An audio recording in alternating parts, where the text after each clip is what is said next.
sweep. Steps up, fires for the end zone. The pass is going to be knocked away, incomplete, and Tennessee has won in overtime. Oh, Trevor kept it. He went in on catch to the left side. Throws it, leaves it, incomplete. Aggies win. Dobbs back to throw.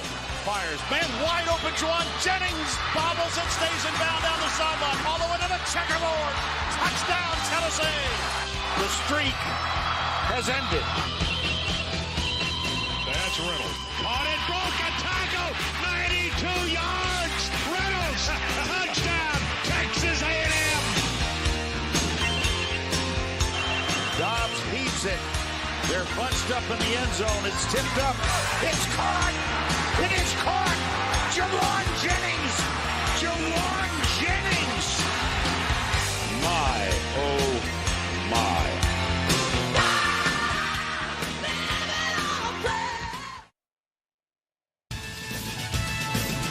We welcome all of you to the Home Depot SEC on CBS. This afternoon, the Tennessee Volunteers come to Kyle Field in College Station to take on the Aggies of Texas A&M. They come in all ages here, and they are dressed in either maroon or orange. It's Tennessee's first visit ever to College Station. Hi once again, everybody. Vern Lundquist along with Gary Danielson. We welcome you to this sometimes raucous scene. Back in the first weekend of this year, both of these teams won. They both won in overtime. Tennessee over Appalachian State and Texas A&M over UCLA. Here we are, middle of the season, and here we are, Gary. They are both 5-0. Yeah, but I don't get the same feeling. Tennessee's 5-0 for the first time since '98, and they say we're a team of destiny. A&M's 5-0 for the third straight year, and it didn't work out well. So we'll see how this game goes. It seems to me that there are great similarities in these two. Yeah, I think you're right, Vern. It starts right at the quarterback position. Both of these guys, Josh Dobbs and Trevor Knight. Dobbs, veteran quarterbacks who lead their team in a lot of different ways. Their toughness, intelligence, leadership skills. Trevor Knight is coming in, the right guy at the right time to lead this program. I think at receivers is another good set of receivers led by maybe their toughest playmakers. Trayveon Jennings did just about everything except drop the ball, like we've just seen right there in warm-ups. And Christian Kirk, one of the great playmakers the SEC has all over the football field, and they find places for him to get him the ball. But the real playmakers in this game are on the defensive side, and they're similar too. How will the offenses handle two of the best pass rushers in all of college football? Those are the similarities of these teams, and why both teams say we got to stop those guys. Well, given all these similarities, how do you see this being decided? Well, I really don't know, but it hasn't stopped me before. So let's start with, I think they got to figure out a way, Tennessee does. Will the replacements step up in this game? Last week they had 3 defensive players hurt. Now Jalen Hurd, their 1-2 punch and running back, will not play in this football game. Where will Tennessee's backup step up? And the next part is kind of confusing. Which team will make the other team's quarterback just play quarterback? Because if they're 1-2 punch runner and quarterback, it could be tough. How's that? That'll do. I think you handled that very well. Well, given a midseason game of this magnitude, it seems only appropriate to welcome country music star Garth Brooks.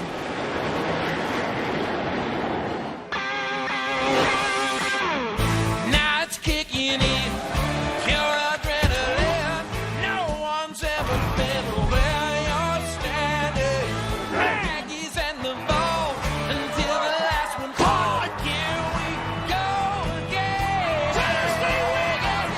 It's the Volunteers and the Aggies, the SEC on CBS.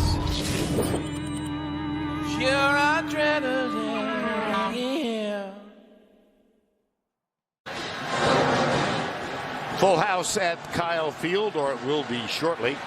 And they are here to watch 2 unbeatens, the Volunteers of Tennessee and the Aggies of Texas A&M. Moments ago, our Allie LaForce on the far side of the field had a chance to chat with Tennessee head coach Butch Jones. Coach, you've been living on the edge with comebacks in 4 of your last 5 games. Is there any pixie dust left? And if so, how do you avoid using it today? Well, what we have to do is just focus on winning the down and winning the series, and one snap at a time, no more, no less. You've dealt with injuries on the defensive side all season. Now you're without running back Jalen Hurd. How has that affected your game plan for today? Our football team has responded all year long, and we don't expect nothing but that. Thanks, Coach. Good luck. Thank you. Vern, pixie dust might work once or twice, but not when you're 5-0. This is a real football team. And Allie hustled across the field where she just caught up with A&M coach Kevin Sumner. Coach, you've been here before. The last 2 years started 5-0, but they didn't end the way that you envisioned. Why will this year be different starting with today? Well, I just think we got different chemistry. You know, we played 3 SEC games, too, so a little bit different than non-conference opponents. Our guys have performed well. I don't think that's going to change today. You're well aware of Tennessee's second-half magic. How do you avoid that happening on your home field? But we got to play for 4 quarters. They've proven that. Like I said before, luck's once or twice, 4 times, that means you're pretty good. So we got to handle it. We'll be all right. Thanks, Coach. Good luck. Thank you. Did I steal his line or did he steal my line? I think you stole his. I I don't put the blame squarely on you. Either way, it's true. It is a gorgeous October afternoon in the Brazos Valley. 82 degrees, the humidity only at 48%. Very comfortable. Only the 3rd time these 2 teams have ever met.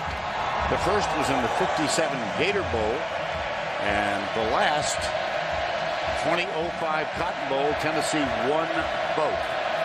And as we mentioned at the outset, this is the Volunteers' first visit ever to College Station. Tennessee won the toss, deferred. Aaron Medley will kick it off, and it will be through the end zone, touchback.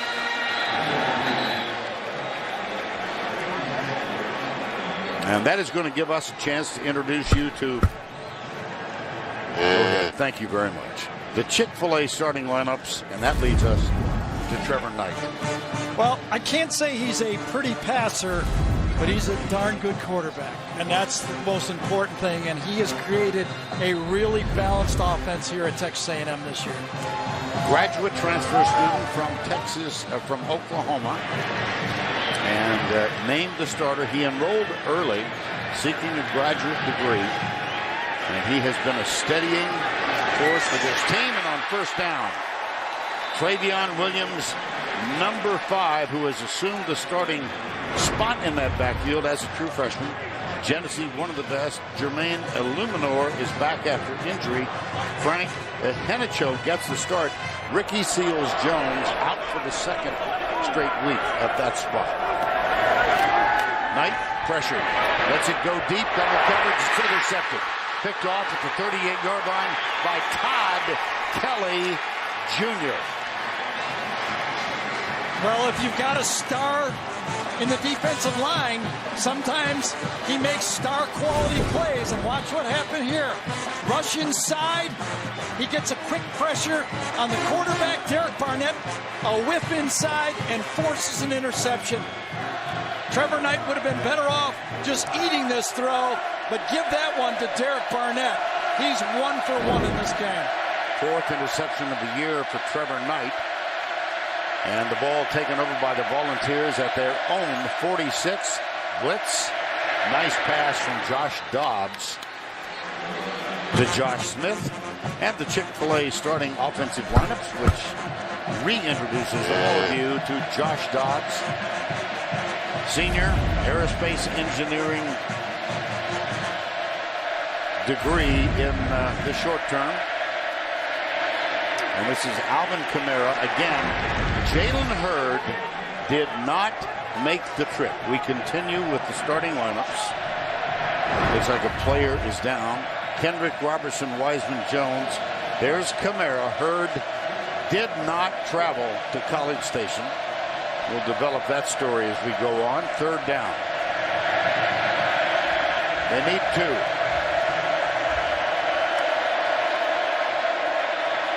Left side, no! The other team's star, Vern. Miles Garrett. You got it. You bet. You're pretty on the mark with that opening. Well, how hard can this be? They're two great football players. They jump into what is called a bear look, where they cover everybody inside. That creates one-on-one blocking for the superstar, and you're not going to do it. Christian Kirk back inside the 10. He has 2 returns for touchdowns as a punt returner, both of those last year. This one short, and a fair catch taken. But an interception for the Aggies. A fine defensive play by Myles Garrett, who sat out last week with a sore left ankle. It's heavily padded, but he's going, as you can see.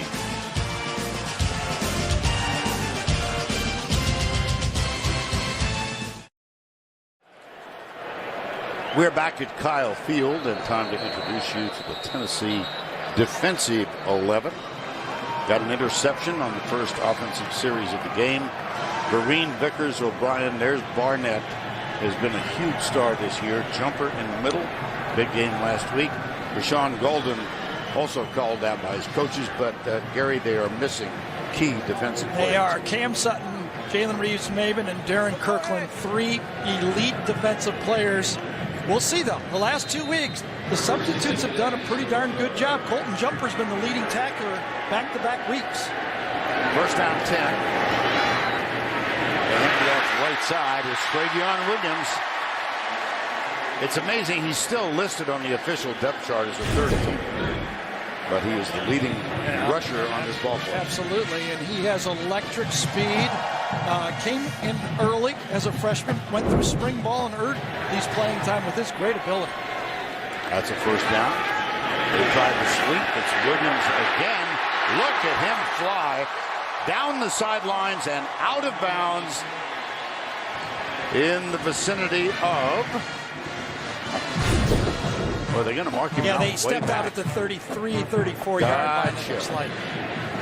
I don't know if he did or not, though, to tell you the truth. It's very close whether he stepped out. I think his right foot came out 33, 34, let's see. Yeah, I think so. Yeah. That right foot split the chalk line. And the reason A&M and Kevin Sumlin thinks they're going to be different is they are different. Here's Williams again on a first down play. We talked about the 5-0 starts. Allie asked them what's different. Just about everything on this football team different. Quarterback with senior leadership. They run the ball. They're extremely balanced on offense. They're just a different looking football team. They're much bigger. And you could tell by the running plays early in this game, their offensive line is now a weapon.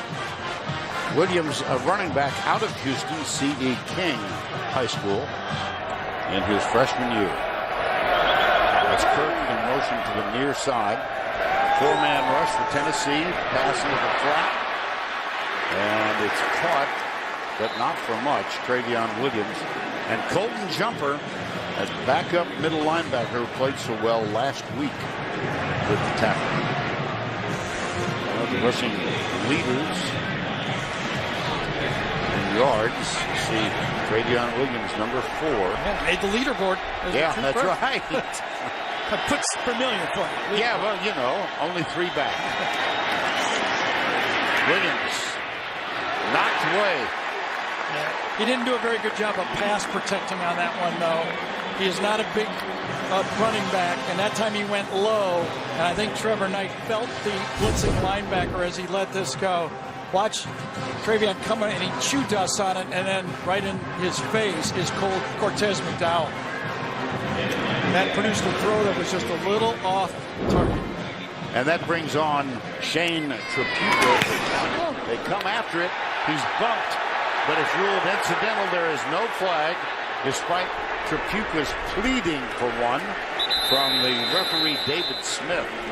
I live in Detroit, and that's exactly how Kelly Traputo used to act when he got fouled. Exactly like that. Kelly is his uncle.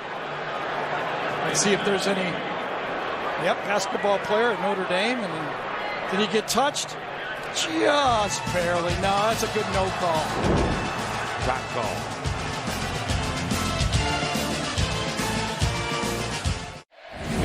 As we mentioned, Jalen Hurd did not make the throw. Yeah, Vern, I looked. This was the touchdown play that he almost had. I looked at every play. I believe this is the play in the third quarter that Jalen got stung a bit. He only carried the ball 2 more times and caught that reception. 24 plays went by without him playing, and then he put himself in on the kickoff. I actually think you got to give the Tennessee staff, you know, it's hard to spot those things sometimes. They spotted it late. Allie talked to Butch. Maybe she has more. Allie? Yeah, Gary, I talked to him to confirm that Jalen Hurd's injury was a lower extremity injury, and he said he prefers that we go with undisclosed injury because he's actually dealing with multiple injuries. Jalen asked Coach not to disclose the injury, so he's respecting him on that. He went to practice Monday, tried to practice Tuesday, and could not go, so they held him out of practice. I asked Coach, how serious is it? And he said, we expect him to be back next week. In time for Alabama at home in Knoxville. Here's Dobbs. Left side, it's Tyler Bird out of Naples. And let's check the Aggie defensive unit, led by John Chavis, Paul Henderson, Walker, Sean Washington. They all congratulated him about the kind of season he's had. Plays every down. First down. That's Bird in motion.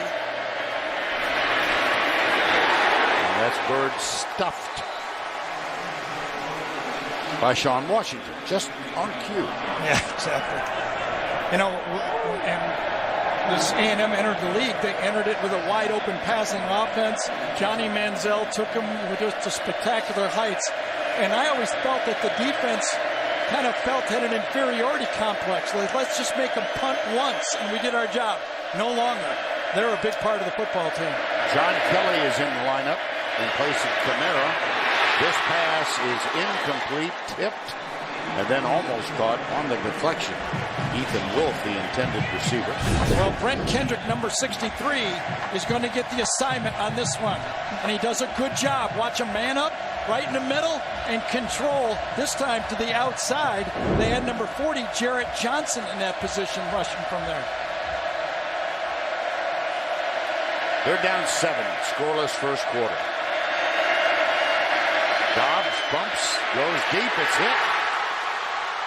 Is that a forward pass or a fumble? It is ruled a fumble and an Aggie recovery. Boy, I think that was Myles Garrett, I think, that got the hit and the fumble. I'm not sure, but I think it was 15.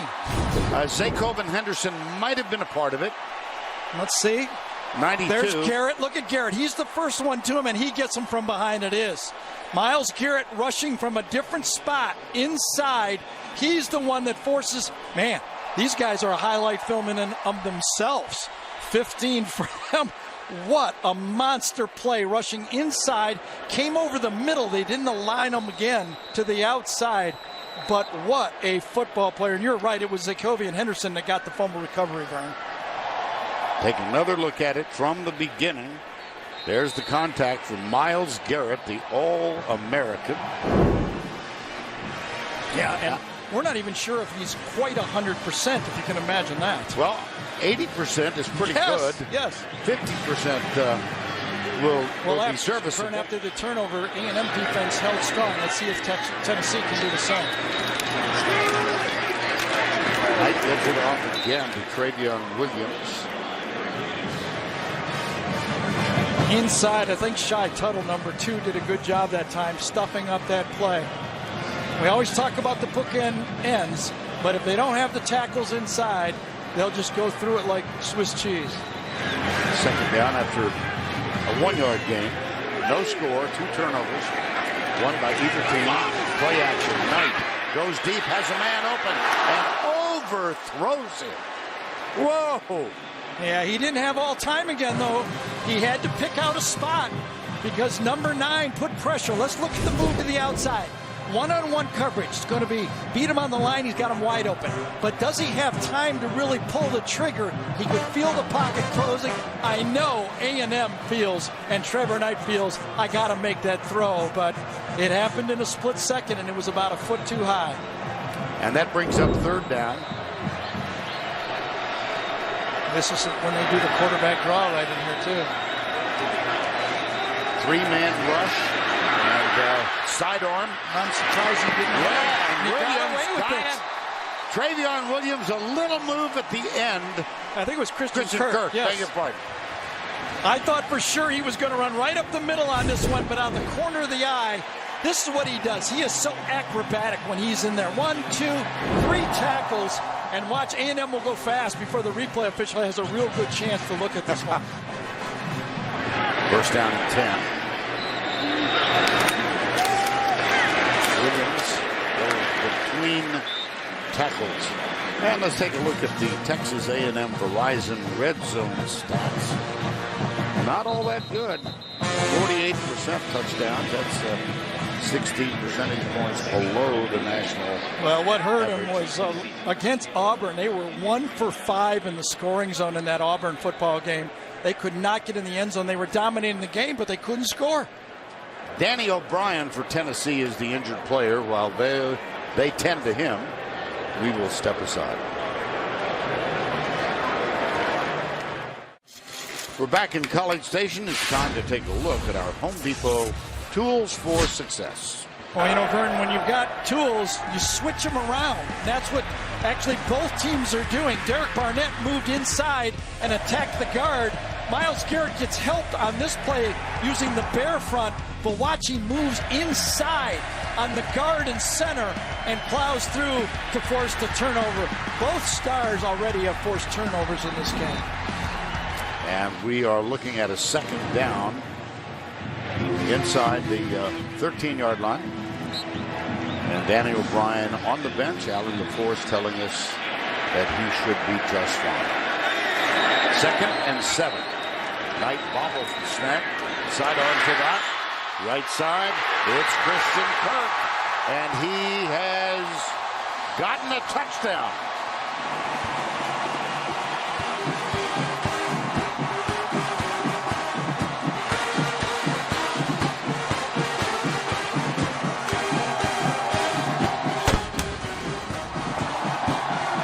If you're not expecting that, it'll cause you to jump. Vern, you're an old veteran of these Texas A&M games. That's True. coming every time. You knew that. And now the extra point attempt. Daniel Kamara will kick it. Connor McQueen, who is a senior on scholarship now, part of the leadership council that Kevin Sumlin selected to meet every Wednesday. He's the holder. The kick is up. You know, Vern, you ever play cards where you guys got a good hand and his eyes get real big? Well, the eyes got real big here because he's got Christian Kirk on an inside linebacker, Colton Jumper. So Trevor Knight's eyes go, oh my goodness, I've got exactly what I want right here. And he knew what, by the time he was going to let that ball go, he had a touchdown, and he said, no big deal here, good protection. Inside, they did as good as they could do, helping him throw that football, but it was from the snap, he knew he had it. John Chavis, second year as defensive coordinator at A&M, long-time player and defensive coordinator at Tennessee. If you think he has mixed emotions about this game, wrong. Yeah.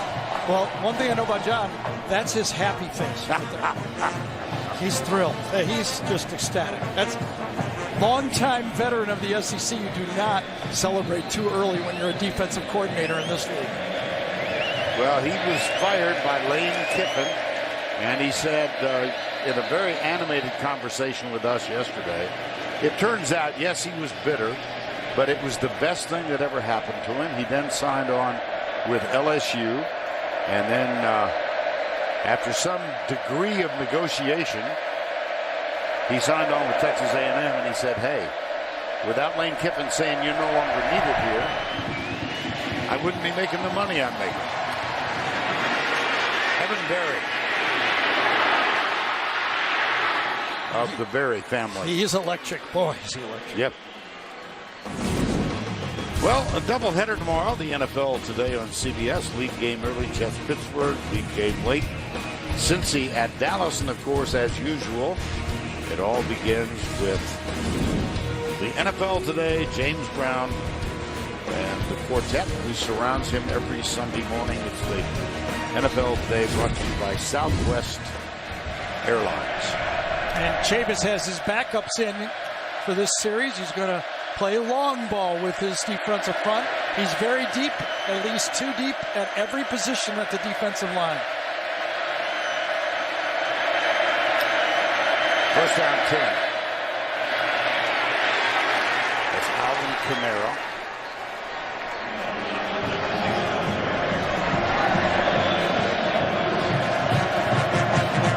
Well, look at the differential between what they've done in the first quarter. They've fallen behind by at least 10 points in 4 of their 5 wins. The only one in which they led the whole way was the victory over Ohio University. Play action, Dobbs goes deep left side. A battle for the ball. It's ruled incidental contact, and it's incomplete, intended for Josh Malone. Yeah, Donovan Wilson in coverage that time was one of the most valuable players on this defense. He plays part linebacker, part strong safety, part slot man-to-man. And John Chavis has compared him to the Honey Badger, Tyrann Mathieu, when he had at LSU, and number 15's in the game. Garrett is at right defensive end. He takes an inside rush. They have to get rid of it quickly, which they do. And Kamara still runs fast. Still going.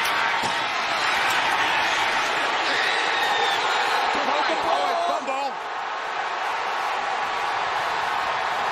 And A&M has it. How about that? Armani Watts having a wonderful season again. Stripped it out. I mean, they just yanked it out. You're right, but right at the end of this, I mean, we talked about Kamara, what a valuable football player he is for this team. No one really judges his speed, and then right at the end, number 23 just takes it away from him, bobbles it, and then they get it back. By the way, we talk about John Chavis and an impact a coach can have.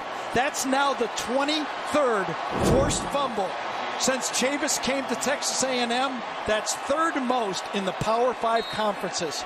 He teaches it, he preaches it, and his team now, A&M, is doing it. And that negates a 55-yard Alvin Kamara run.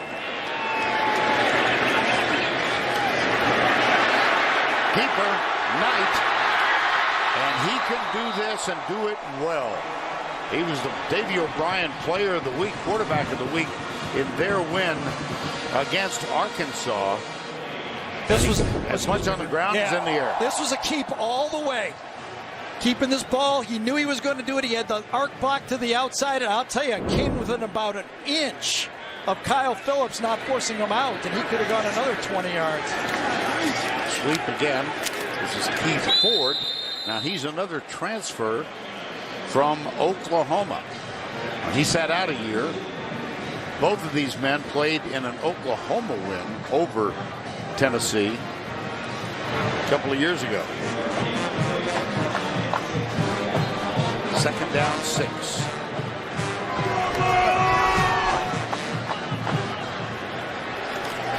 Right.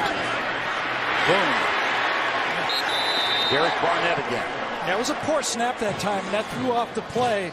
But if you give Derek Barnett a half a second too much, he's going to make the play. Just coming off the blind side, low snap. That forces Knight not to be able to stay on the play, and everything from there just went downhill fast. I think the running back was supposed to pick up Barnett. It was supposed to be a play-action pass. Nothing happened, and it was going to be disaster from the time the ball landed low. 3rd down 15. 3 down linemen. They blitz and bring 6. Screen pass. Got it. Perfect. This is Keith Ford. Oh, man. He got the minimum, Keith Ford did.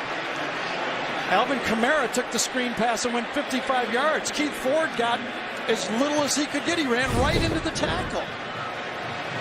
And then Malik Foreman got up and made the stop. I mean, if you're the offensive coordinator, Noel Mazzoni here, you go, I mean, their guy gave him a screen pass and he went for 55. I gave you the exact same thing, Keith, and you got the minimum. It's going to force a punt. Malik Foreman is down, and we will take a timeout.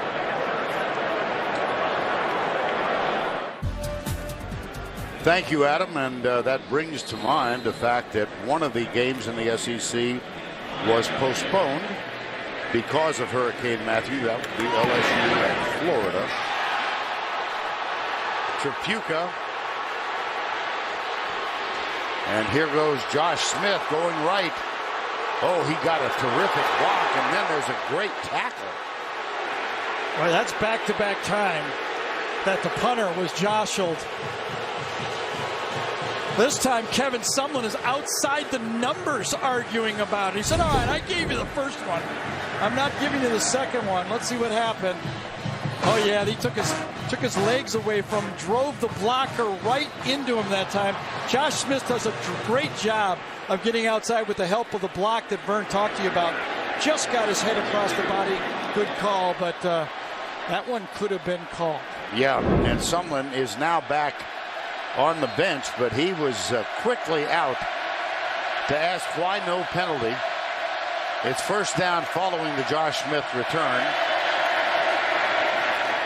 Kamara goes right, and let's get an update on Malik Foreman. Here's Al. Vern, Foreman was pointing to the right side of his neck, and he said to the athletic training staff, it hurts right there. They had him hold both of his fists up in the air, and they tried to push down both fists, and he couldn't provide any resistance on the right wrist. So there's something going on with the right side of his body. He keeps adjusting his neck. They did take his helmet away. All right, thank you, Valley. Second down 5. Here's Dobbs, one-on-one, and he slips the tackle. Jawan Jennings, have you heard that name in the last couple of weeks? Yeah, Vern, just one look at this punt just to settle everybody down. I think this is a good no call.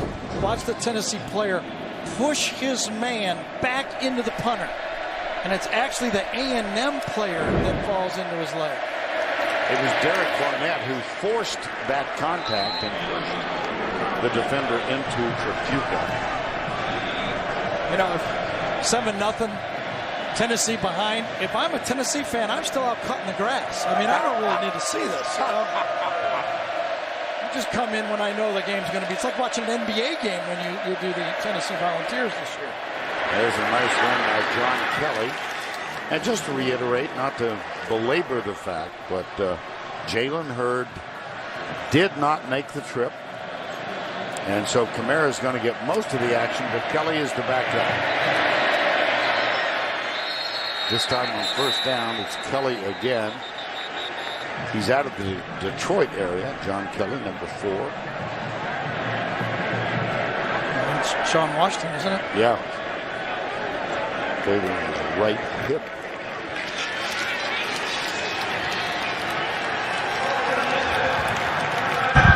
Texas A&M. They're first. And Washington in real pain as he gets to the Aggie huddle. Here's Sean Washington. Time has been called.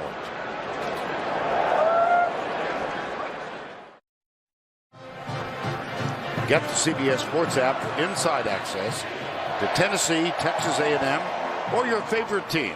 From signing day to game day, you'll get instant coverage of every moment from every angle.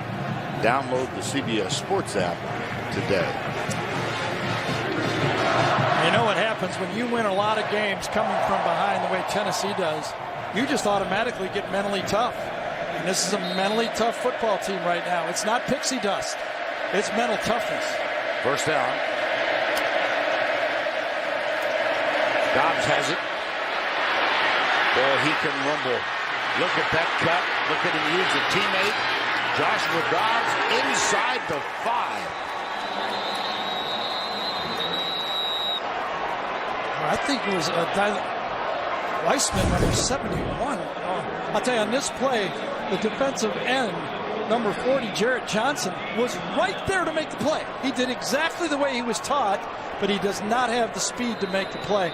I think A&M is going to have to attack that mesh point. Sitting back and waiting for Josh Dobbs to make a play, you don't have enough speed to stop that guy. player down at the 7. It's Dylan Wiseman.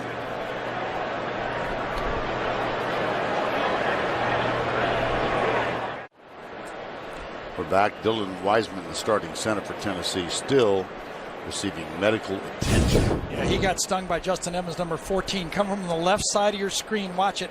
One of the big hitters on this team. He was going for Dobbs, but he went right across the head of Wiseman, and you can see he was stunned. That's a dangerous situation for a football player, and whether he'll play will be up to the medical staff now for Tennessee. He definitely will have to go through the head injury protocol to see if he can get back on the field. That was Cam Sutton on the crutches. One of the defensive captains, outstanding cornerback. Vern, I talked about whether they're going to attack. Look at the vision right here. Standing right on the line of scrimmage. He sees the mesh. He's in position, but just one step, he cannot make the play. You got your guy there, but I don't think that you can stand there and make a play. Coleman Thomas is the new center, number 55. It's 1st and goal. Out of the spread. And Dobbs up. Watch out. Direct snap. Watch out. Reverse. Jawan Jennings. Touchdown, Tennessee. He threw it to Joshua Dobbs. They have collaborated on that play before. Yeah. Of course, Jawan Jennings, a high school quarterback, recruited as a quarterback, came in and they said, yeah, we recruited you as a quarterback, but you're so good, we're getting you on the field. And you can see that great play by Mike DeBoer, the offensive coordinator. He said, we're not fooling around. We remember Arkansas having trouble scoring. We're going for it right away. Aaron Medley with the extra point to tie this.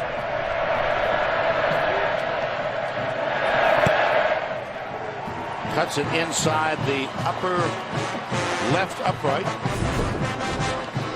Well, Dobbs fakes as if he's communicating over there. Then he stands, goes out for a pass, and around the end, it's almost like a 2-point play that you might save.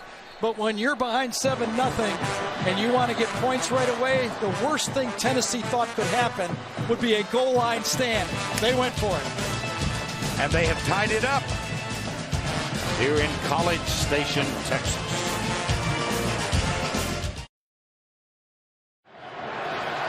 The center, Dylan Wiseman, still obviously feeling the effects of that hit to his helmet on the bench, and it's time for the kickoff.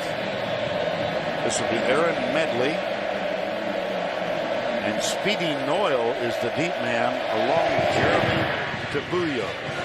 And this will be Noyle, and it will sail over his head and go for a touchback. Let's check in once again with Ali LaForce. Vern, Wiseman is extremely distraught. He has a towel hanging over his head. When he got back to the sidelines, he could barely make it past the first bench. He had to sit down. He was very emotional. The team even took a light and shined it in his eyes, going through different steps and making sure that he's okay. He did not even look up when Tennessee scored the touchdown. That's how distraught he is right now. Ali, thank you. From the 25, 1st down and 10. Maybe some dizziness, too. Yeah. I don't know about distraught. Ding, dizzy, and right now trying to find where he's at. Blitz threatening. Knight. Oh, boy. Intended for Josh Reynolds. No good. That's one of those RPOs that Noel Mazzoni has brought to the offense. You got an offensive line, run-pass option. You got 9 guys running a running play, and the quarterback and the receiver running a pass play. Could not hit Josh Reynolds. Knight is 4 of 8 throwing the football. They'll keep it on the ground. Oh, big hole. Trayveon Williams. Wow. I thought he was the speed back. Watch him finish this run.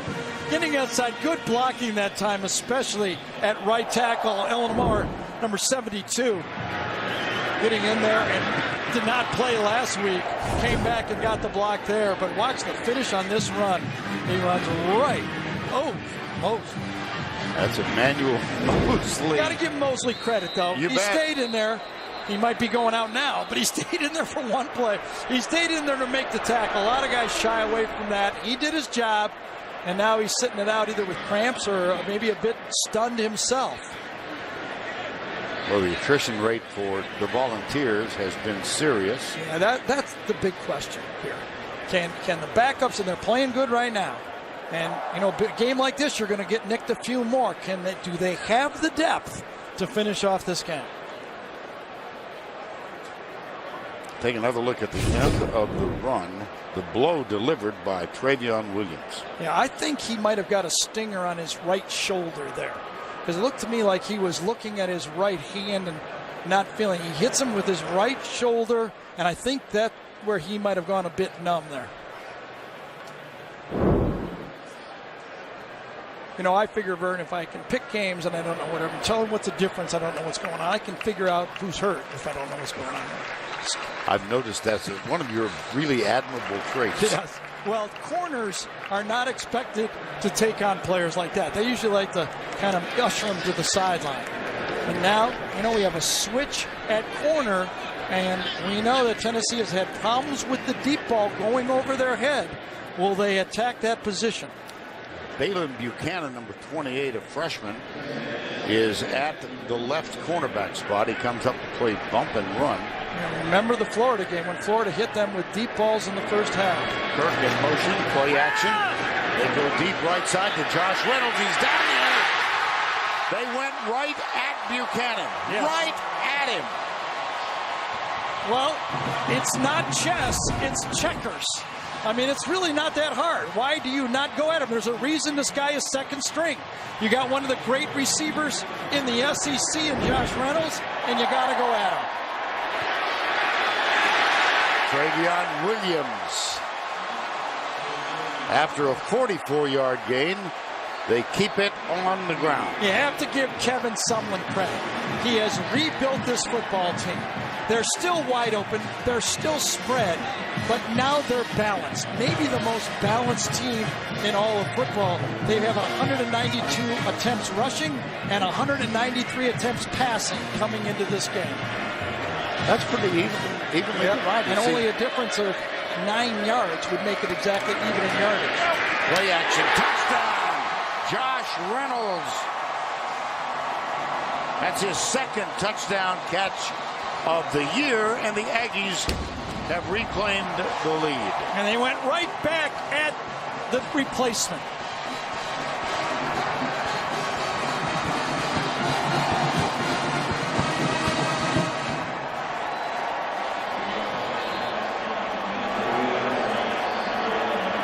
Extra point coming up. Daniel Camara.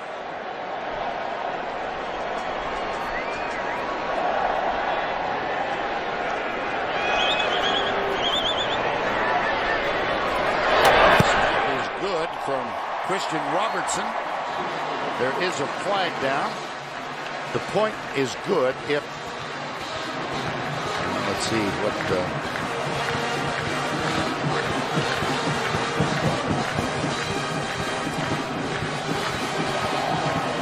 again, David Smith is the referee.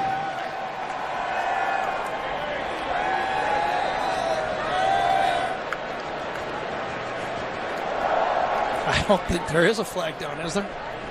I don't think I see anything. There's one on the near side. It was picked up. It was a nice catch by the head linesman. He's the guy who threw it. Turns out he's the guy that caught it. Aggies lead.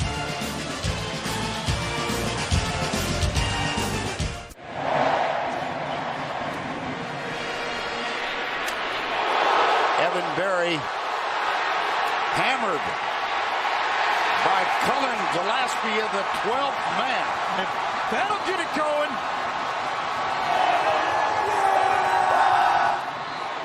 And I think by now you know the legend of the 12th man. The legend of using a 12th man walk-on started here with Jackie Sherrill. He wanted to award a spot on the team to somebody out of the cheering section, yelling section. Sam Miller was the most recent one, and this is Gillespie. Look at that. Boom. And Gillespie had the fumble recovery a week ago against South Carolina to finish off the game, and he caused another one right there. That ball was out. Yes. Clifford Chapman, number 22, recovered it. And here we go again. Third turnover of the game. Knight pulls it in, goes deep in the end zone. But there's a flag. Let's see. Well, first of all, I'm not sure he caught it, but I am sure they're going to call pass interference. Jeremy Tabuyo, who's the backup at one of the receiver spots. I thought the ball came out.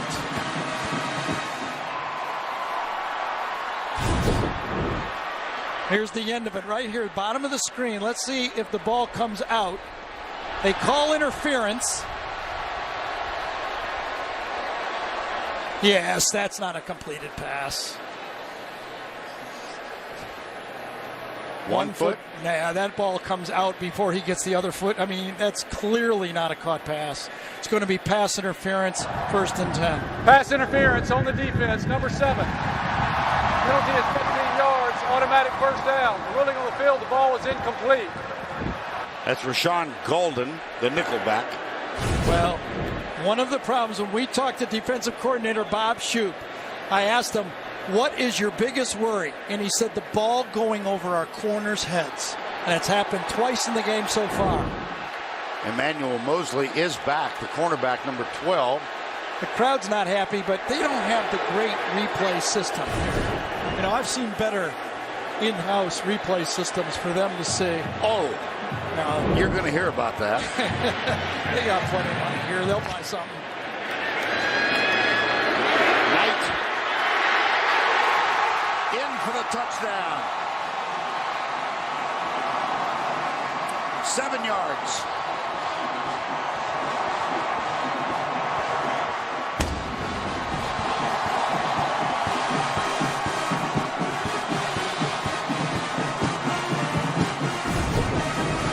You got a great running quarterback. What did we say? Which team could keep the other team's quarterback in the pocket? So far, neither team's doing it. These two quarterbacks are explosive.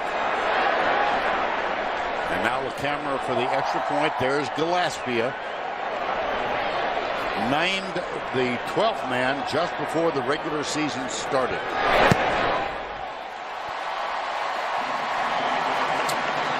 And the Aggies have gone up 21-7. Let's go back and look at the fumble forced by Gillespie. Yeah, that was on the kickoff. Remember, they had just gone over the top for a deep ball when the new player Buchanan came in, and then they scored on a pass play, and now they get down there again on pass interference, and this time they allow the quarterback to keep it. That's a tough offense to stop. They have so many options to attack you. Butch Jones over on the Tennessee sideline saying, men, calm down. We've got them right where we want it. We're down by 14. They've been here before. I mean, yes. In 2015, they lost 4 football games, and they had the lead in all 4 of those games, going 9-4. They were the best first quarter team in football. Now they're the best fourth quarter team in football. Well, Gillespie is out there. Oh, I wish you. He's yelling at the core. That is a yell leader, and don't you dare call them cheerleaders. There's Gillespie.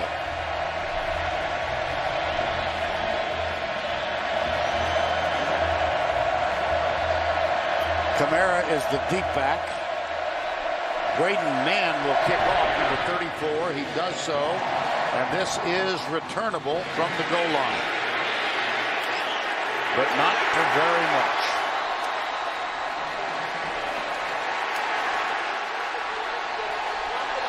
They got a penalty.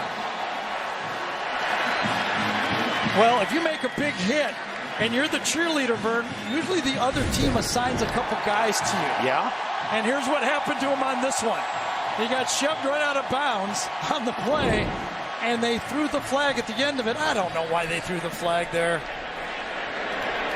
I mean, you're allowed to shove a guy out of bounds, aren't you? Seems to me. I mean, he was After the play was doing over, a lot of celebrating. Unsportsmanlike conduct, number 17 on the receiving team. Penalty is half the distance to the goal. First down. I really don't know what happened on that one. It just looked pretty innocent. There's a hand to the face mask. Gillespie has it. He shoves him out. What for? That's Dylan Bates. Unless there's something being said that we don't hear. But Jalen Reeves-Maben in the shorts going, what? Dylan Bates, son of Tennessee and Dallas Cowboy legend Bill Bates and his wife Denise. First down and another flag. Well, how do you like this if you're Tennessee? You go down and score a touchdown on somewhat of a trick play. They sing Rocky Top. You think you're handled it. The next time you come out, number 66 it's on the offense. Penalty is half the distance to the goal. First down. Remember back when we came on the air and said something about a sometimes raucous environment? This is what we had in mind. Yeah, this is the toughest part when you're in your own end zone. On the ground, he slipped it. It's Alvin Kamara. He's got a first down. You bet. He is so good at putting his hand down. On the touchdown last week, he did the same thing. Comes out, watch him put his hand down after this hit and gain another 3 or 4 yards. What a wonderful football player.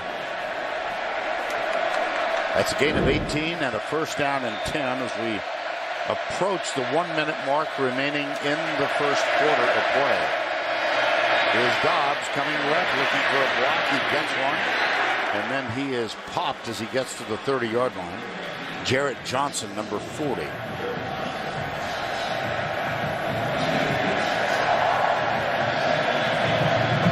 Giving Myles Garrett a rest here with a 14-point lead. Can Tennessee attack the perceived weakness of A&M? Their corners. So far, they have not. Dobbs. There they go. Jawan Jennings. Well, they did, didn't they? Yes. Priest Willis is a transfer from UCLA in his first year at Texas A&M. If you're looking at the A&M defense this year, the attack point where they're most vulnerable is at corner. They lost both a year ago, and they got young players. Dobbs cannot shake the tackle.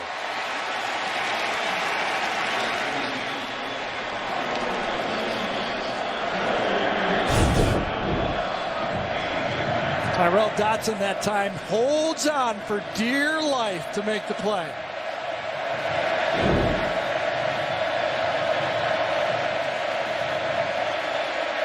I think they're going to go to the quarter here. Yep.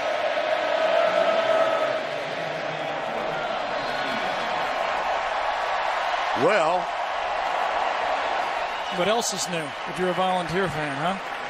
Butch is angry about something. I think it was that call on the sideline on the kickoff.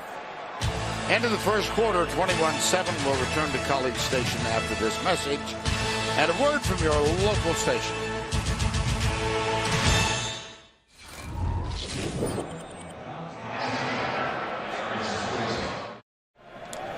Welcome back to Kyle Field, the beginning of the second quarter, 21-7. Aggies lead. Look at this fumbling issue. 15 fumbles in the first 5 games. They've lost 3 today. Yeah, you knew that stat had to turn. It was impossible to keep up that ratio all year.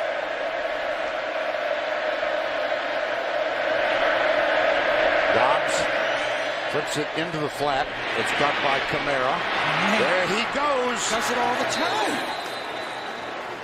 And so they quickly pick up the first down on the effort from Alvin Kamara. Well, Gary, obviously the fumbling is a major issue. What else has caught your attention? I think also what we talked about, can Tennessee's reserve players stand up? They had another injury. You bring in a young player, and A&M went right at it. Let's see if Tennessee can solve the leaks. Right now they got a few leaks.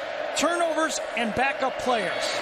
They'll test the middle in between the tackles, and they get inside the 40-yard line. John Kelly was the ball carrier.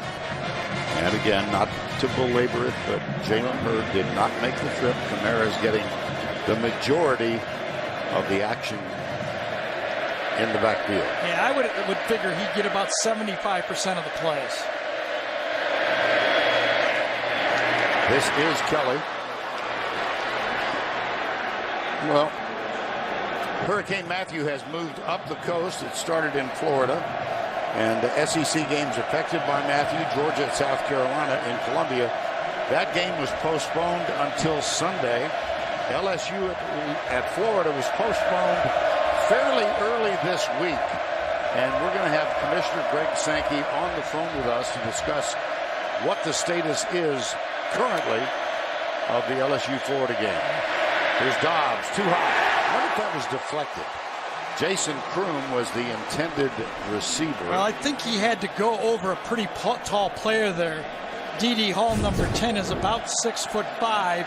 He gets up, high school basketball player, and forces the ball to be an overthrow. Yep. Deshaun Hall, one of the two brilliant defensive ends. It's 4th and 2, and they will go for it, trailing.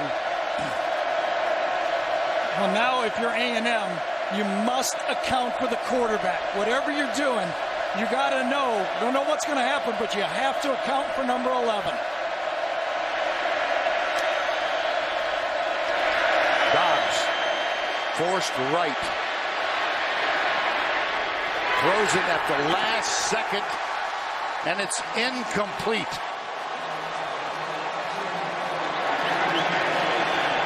Deshaun Hall again with the pressure on Joshua Dobbs. You can't blame Josh Dobbs here. He was getting run out so fast that he could not see a reverse by Josh Malone here and being wide open for a touchdown.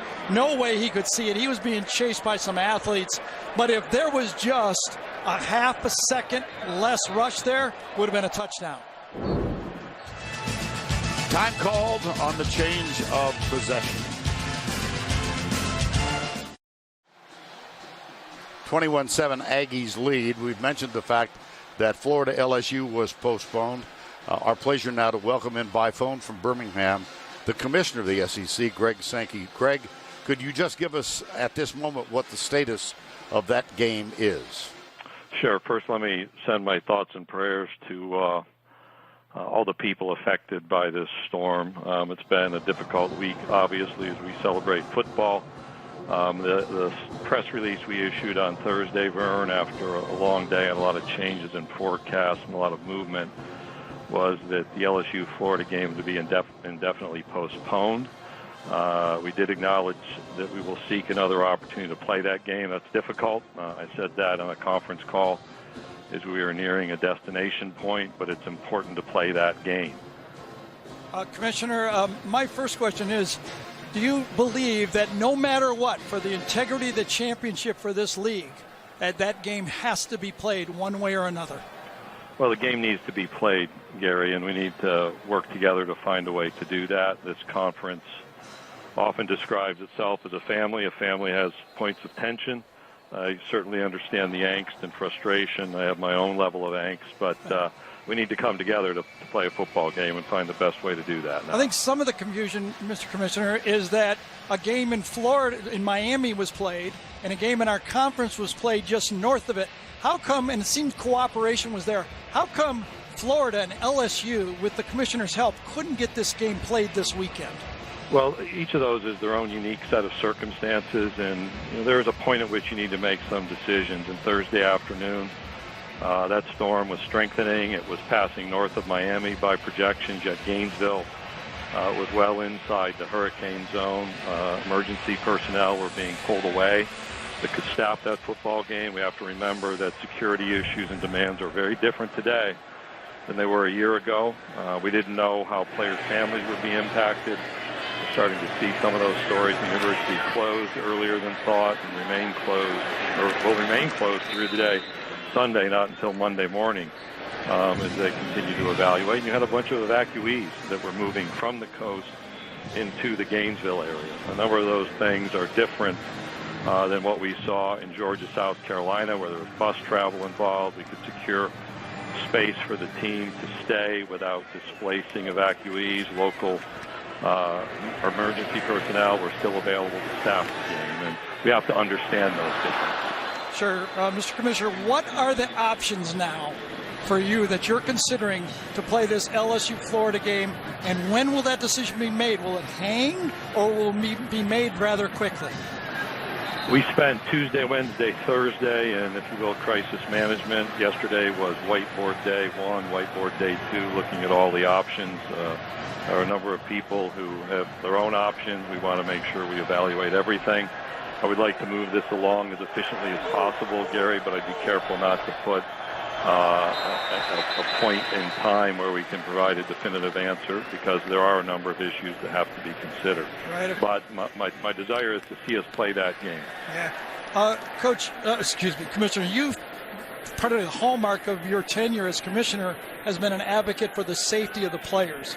If it's moved to the 19th, which has been a rumored date available, that would mean LSU has to play 3 road games, a Thursday night game, and those players would have to play SEC games on the road. I worry about the safety of those players playing those games, 3 games in 12 days. Well, and I want to be careful because there are a number of options, so it doesn't narrow to just one, and a number of factors to consider, Gary. Both sides have advocates. Both sides are going to argue. You're going to have Florida making arguments, LSU making arguments. Do you have the final authority to make a decision on this game? Well, we need to come together, Gary. That's a reality. We need to come together, and I am in a position to lead that effort, but we all have responsibility because this affects the entire conference. Commissioner Greg Sankey, our thanks for clarifying what you could clarify for us relative to the postponement of LSU and Florida. Thanks so much. Thanks. Thank you. Thanks, Gary. Yep. And on 1st down and 10, we're back to play. Trayveon Williams. It's still 21-7. 2nd down coming up. How would you like to have that job in between those two fan bases? And, it affects everybody else, right? Sure. I listen, we talked to both coaches, head coaches of these teams, and they both wanted to see this game played between Florida and LSU. Trayveon Williams.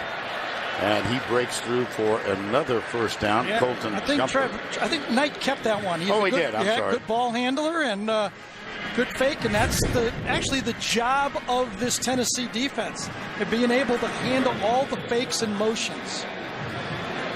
3rd down.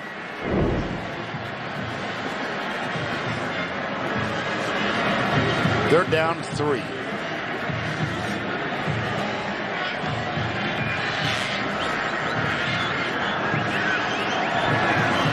They're back in that bear look. They've covered the guys inside, one-on-one to the outside. Knight near side overthrows Speedy Noyle. It was Derek Barnett with the pressure. One-on-one with that bear look. But, Vern, you talk about not knowing exactly who has the ball. Well, this is the reason why. Look at all the options. First option, Kirk. Second option, the running back. Third option, the quarterback. He could throw it downfield to the wide receivers, or, look at this, he could flip it back to Kirk. 5 different options the defense has, and Vern Lundquist has to be ready for it on everything. Well, at a certain point, I get deceived. You may have noticed that. Here's the catch. Another fumble. This time Kamara gets back. And again, a veteran player, didn't panic, relaxed, bobbled the ball, and jumped right back on it. Josh Reynolds kind of got in his eyesight, but his own 10-yard line, no panic, just make the play. CBS Sports coverage of the Home Depot SEC will continue after this message and a word from your local station.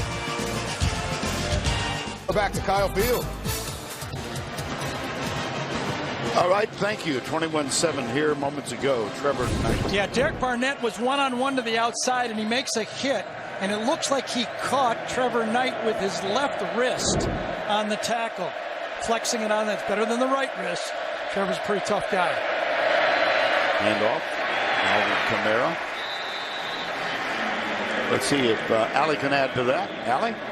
Hey, Vern, Gary, you're right. It is his left wrist. It is bothering him. He has been playing around with it on the sidelines. The medical staff did look at it for about 30 seconds or so. They decided it was nothing serious, but something to look out for sure. Second down 10, no gain on the last play. Tough old Texan there. Yeah, right? Out of San Antonio.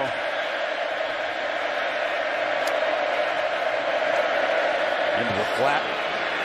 Josh Smith. It's just night and day. Coming up, Justin Evans again, number 14.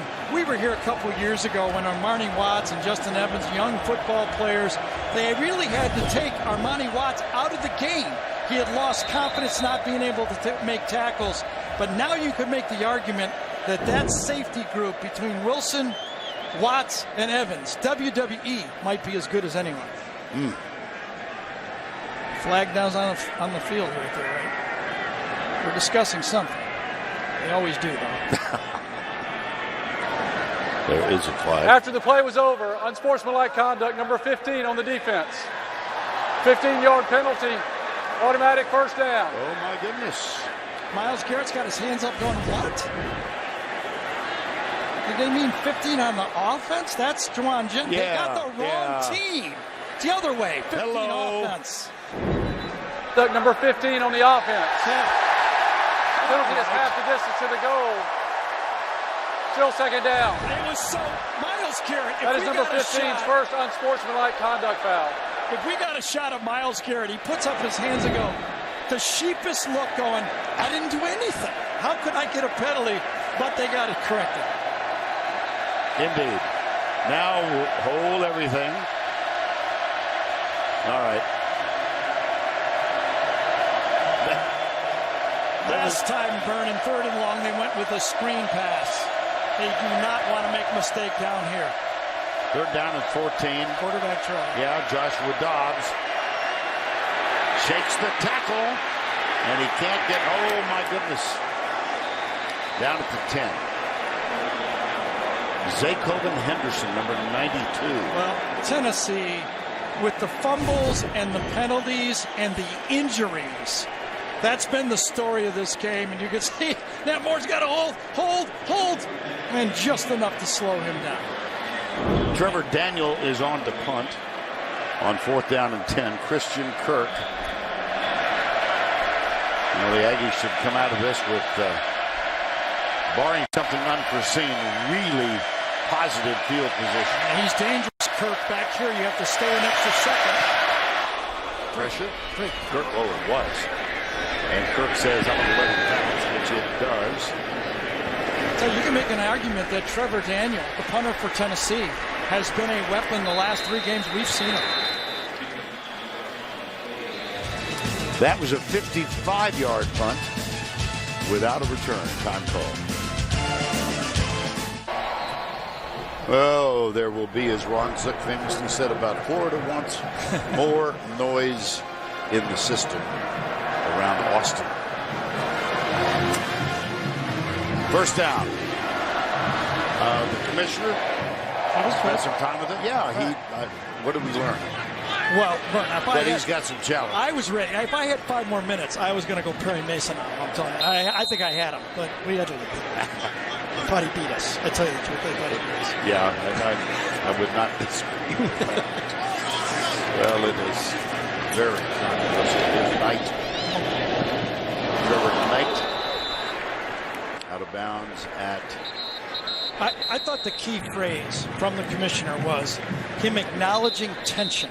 Yep. And then he said, we need to come together. And that means, I think, in Florida and LSU need to kind of set aside their abdication here, think of the conference, and figure this out for everyone. Here's David Smith. Send your letters to Vernon. Thank you very much.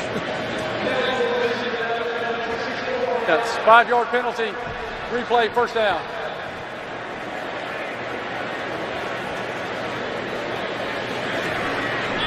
You know, I think as Kevin Sumlin looks out on the field and all of the nightmares he had this offseason with quarterbacks leaving, assistant coaches getting suspended, his move to bring in Trevor Knight might be the best acquisition the SEC Conference had this year.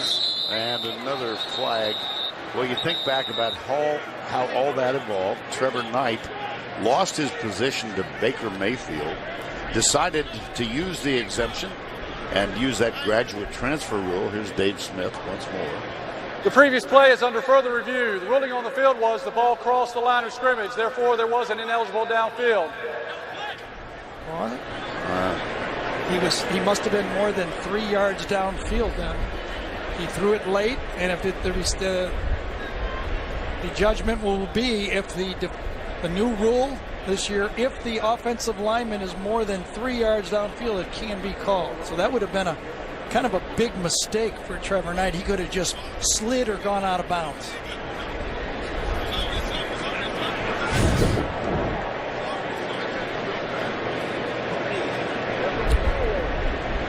So he looked like he crossed the line of scrimmage and then went backwards, and he would not be able to throw that ball. The blue line is the line of scrimmage, and yes, that would be an illegal forward pass.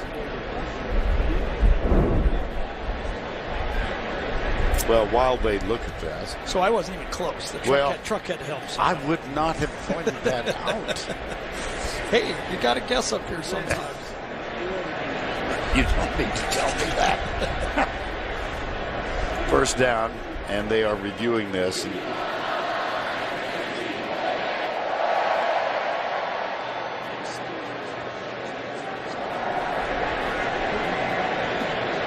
Well, the conversation, the replay official here, by the way, is Steve Landis.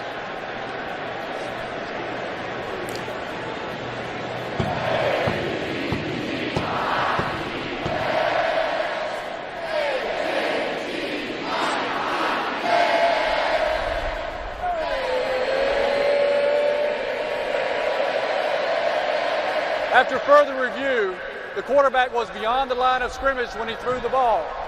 Therefore, that was an illegal forward pass, number 8 on the offense. Penalty is 5 yards from that spot, includes a loss of down. It will be second down from the 31-yard line. Well, prior to the postponement or cancellation of the LSU-Florida game, these were their respective schedules in November. And that's why everybody has circled the 19th. And if it comes back, you can see right here, this at, that could produce a lot of tension. 3 games in 12 days for the West Side, and there's so many different variables about winning percentage. And I tell you what, A&M would love to have LSU play a game at Florida and come back and play them on a Thursday night. Knight still has it around the corner and is bumped out of bounds at the 34-yard line.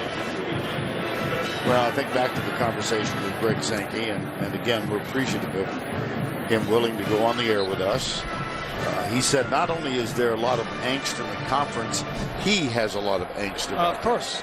But, I mean, he had to, early in the week, side on the side of safety for not only players, their families, and that Florida area. Third down and 11. Knight. Got it. Frank Hennicho, who is playing today in place of the injured Ricky Seals-Jones. That's a gain of 24. A back shoulder throw in the middle of the field. What will the world come to next? This is Christian Kirk. This defense is really getting stressed for Tennessee right now. This is an important stop here. I think, Tennessee, they came back from 21 down with Florida, but Florida had a backup quarterback and it was on the road. Can they do it again? They're really playing with fire if they can't get a stop here on this drive, it seems to me. It's second down and 6. And A&M has them completely off balance. They have no idea where it's coming from. Kirk in motion. Keith Ford. Vereen and Barnett. They meet and then they give each other a high five afterwards. And this is how a lot of people are attacking the plays now. They're attacking the mesh point. Go, and go get the guy. Don't stand around and watch what's going to end. Thank you. Meet you at either the quarterback or the running back. Right. And that was former Oklahoma to former Oklahoma. Kirk again in motion, going into the slot on the right side. On third down, here's Knight. Drops by Speedy Noyle. Whoa. Perked it. Yep. And I just wonder if this is 4-down territory here right now. Apparently not. Oh, that ball got on Noyle so fast. Another former high school quarterback. You know, he struggled. He had a suspension the first game of the year, struggled with injury, did not play last week. And you can see he looks rusty. He was not ready for that one. So Trapuka sends it high. And it will bounce. Or was he in the end zone or no? It's the ball. It's the ball. It's not the player. Yes. I think Josh Reynolds was on the line, but it doesn't matter. It's where the ball was stopped.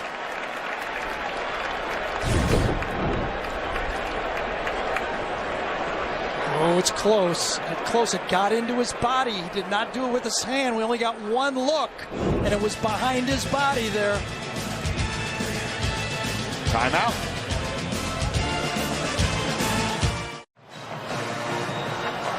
All right, one look here. We're going to blow this up for you the best we can. Remember, Reynolds is in the end zone here when the ball hits him in the chest. Now let's put that again with the other picture and see if we get any conclusion.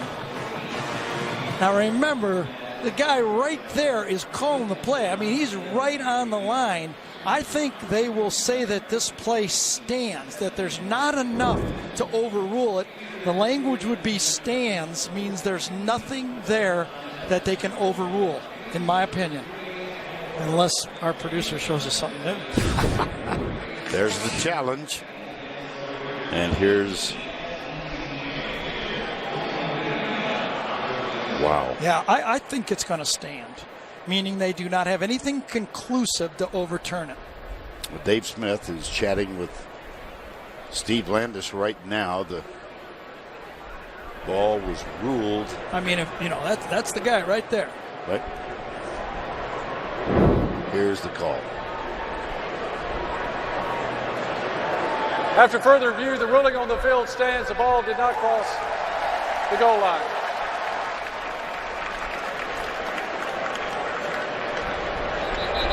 I'm telling you, I got a future there. You know what? You really do. Do you have to know all the rules? Because I don't want to know all the rules. Well, you could be an ophthalmologist with that eyesight. Exactly. Right. Okay. And one of these machines.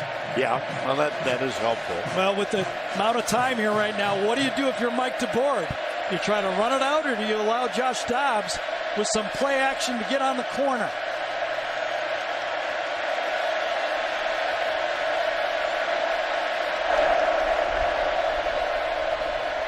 They keep it down as Sean Kelly, and he doesn't get much at all. See, this is where I think you really miss Jalen Hurd. You know, Alvin Kamara cannot play every series. You know, what would Jalen Hurd done on that play? And that's what I'm saying. It adds up, the attrition. One of the reasons why I think the LSU-Florida game has to be played. Attrition during the season counts. It's part of going through the 8-game schedule. To Gary's point, Jalen Hurd, 6'4", 240. And here's Kelly. Nice run. Yes, it was. I think they'll move the chain on. Absolutely.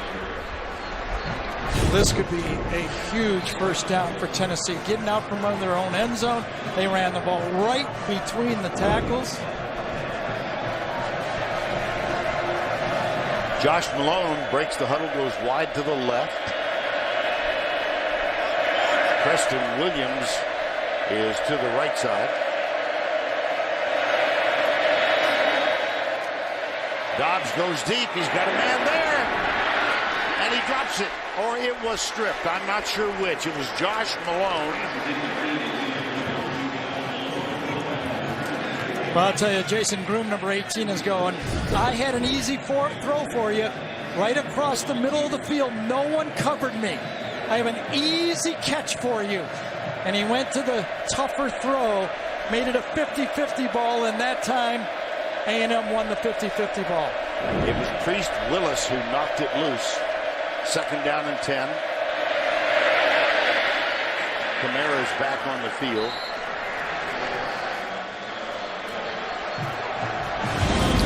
And the turnovers for Tennessee.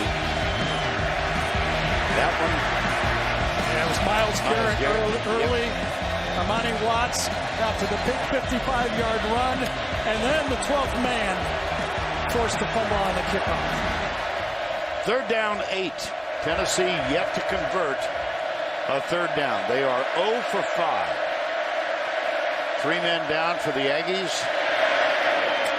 That one, I don't know. No possession. It was intended for Ethan Wolf. Knocked loose by Otaro Alaka. And watch Myles Garrett. He goes up and then inside to get in the throwing lane. Up, spins inside. Look at that. You knew, Josh Dobbs knew that guy was going to be 1/10. He had to throw it a little before he wanted to, and that's affecting the quarterback. And that brings Trevor Daniel on to punt for the 3rd time. Christian Kirk is deep. He's at the 37-yard line. And a fair catch called for, taken by Kirk at the 35. 49-yard punt, nothing on the return again. And a reminder that at halftime we'll go back to New York with Adam Bryant with the Geico halftime report. Scores and highlights all through the college football lane. You know, Vern, Nick Saban has gotten a lot of credit for being willing to change and adjust. But look what Kevin Sumlin has done. He went out, knew his defense needed help, got John Chavis 2 years ago. This year he knew he needed to run the ball better. He got Noel Mazzoni to run his offense and be more balanced. Great decision-making by Kevin Sumlin. 1st down. And Trayveon Williams is tripped just behind the line. We talked about it in the open. 3 straight years, 5-0, but they could not finish. It is a little different this year, though, because of their front-loaded schedule. They are the only team in the AP Top 25 with 4 victories over Power 5 conference schools. So they've, this hasn't been a patsy schedule here. They've built it on. They've played good football teams, and they've won.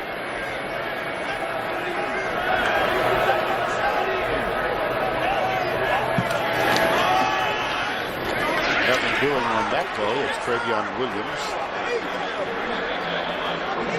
And the other thing that stands out to me as I watch this is both of these coaching staffs, Butch Jones and Kevin Sumlin, came into this league with the hurry up, no huddle. They barely do it. I mean, it's part of their attack. They're now, I'll tell you, for A&M, they're a spread power team. They're playing old style football from the spread. Tennessee, they feature it, but it's basically running between the tackles with the big backs as well. The wild card, the running quarterback. Empty backfield here as Williams goes out wide to the right side. And there's the pass deep, and it hits the defender in the back. It was intended for Josh Reynolds, and who was deep? Yep, Derek Barnett. Yep. Oh, my. Yep, and he went exactly where he should have gone with the ball. He had a great matchup. The ball was not thrown well. When A&M shifted out, Derek Barnett shifted out, and he had to run down the field with the SEC receiver leading the league in yards per reception. Tough assignment. Here's Trapuka. He was in trouble, though. With a good play. Yeah, you're right. And Kamara comes to the near side. There's a flag. This one, I think, is going to come back. Kamara still rumbling as he gets to the 45-yard line, but there's a piece of yellow back at the 15. You know who it was against? Well, I see who's down there. The 12th man again. 12th man, Gillespie. I don't know what it was, though. I thought it was a clean hit, to tell you the truth. I thought it was a clean. Might have been targeting is what it could have been. A defenseless player coming back and hitting him that time. Nigel Warrior, number 18. That might be the call. Personal foul, targeting number 18 on the receiving team. Penalty is half the distance to the goal. The previous play is under further review. Yeah, on a peel back block. That's hard to say. Peel back block. a hit to the head will be called and should be called. I've always been an advocate that that's a play that needs to be cleaned up in college or pro football. It's not necessary. You could shield him and still release your player to get the gain. Well, it's in the hands of the review official, Steve Landis. And it's going to be, I think he's going to be out of the game. Do you? Yes, I do. Now, Gillespie is enjoying the moment, to say the least. Oh, boy, from that angle. Defenseless player on a peel-back block, they're going to call it, and they should call it.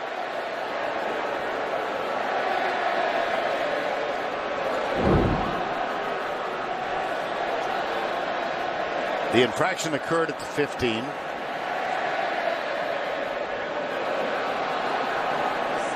Now the crowd is singing "Hey, hey, goodbye" to Warrior. Here's the call. After further review, the ruling of targeting is confirmed. Number 18 is disqualified. Penalty will be half the distance to the goal. First down, Tennessee.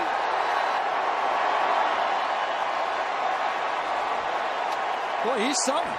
He is, isn't he? He's into it. Well, that wipes out a 42-yard return by Kamara. He can play Thor in a movie coming up, to tell you the truth, right? Look at him. He knows the camera's on him, too. Well, again. Here's the other side of the story. Turnovers, penalties. It has been a rough first half for Tennessee. They've moved the ball when they've done it right on their side. I mean, Tennessee has 228 yards in this game.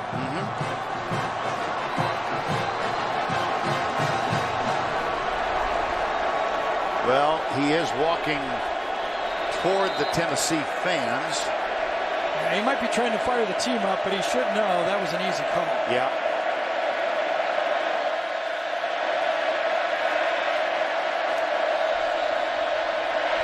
Dobbs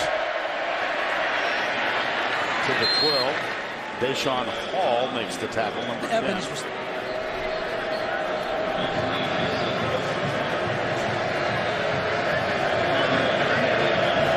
Justin Evans is playing a deep safety.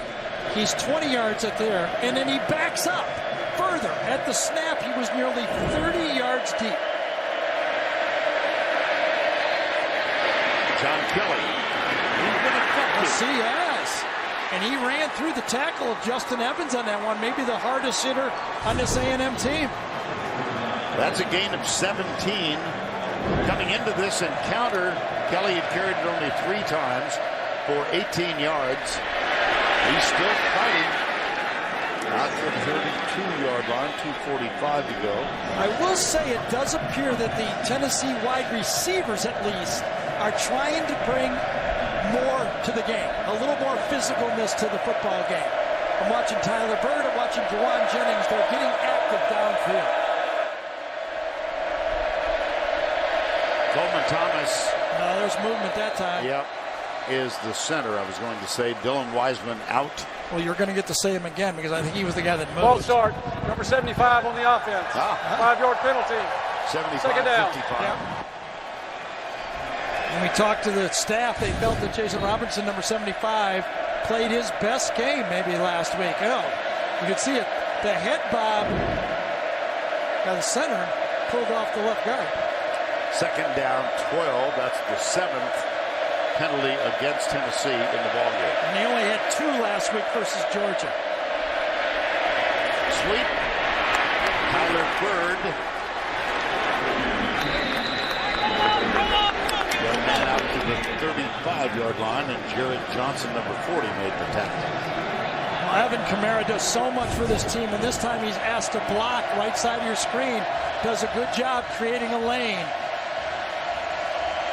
Tennessee has all 3 timeouts left. It's 3rd and 4 here.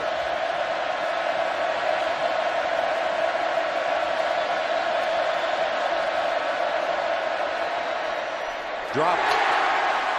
Well, there was some help. Josh Malone couldn't hang on. Well, Priest Willis again.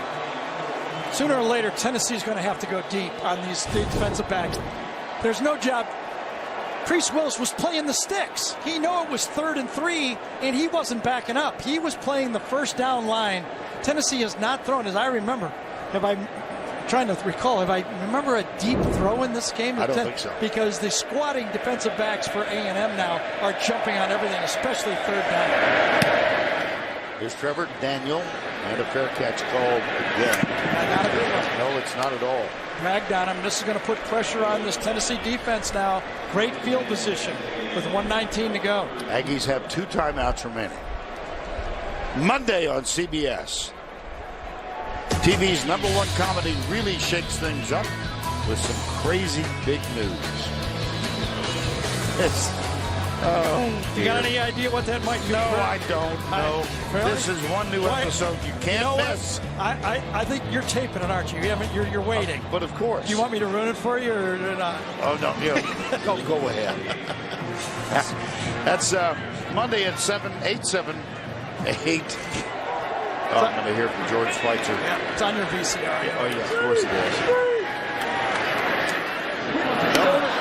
Very tough throw. He's not the prettiest thrower. We do know that. You know, I mean, he does a lot of good things. I have to say, Alabama fans may argue with that because he had that great bowl game against them when he was absolutely on fire, but he misses a lot of easy throws.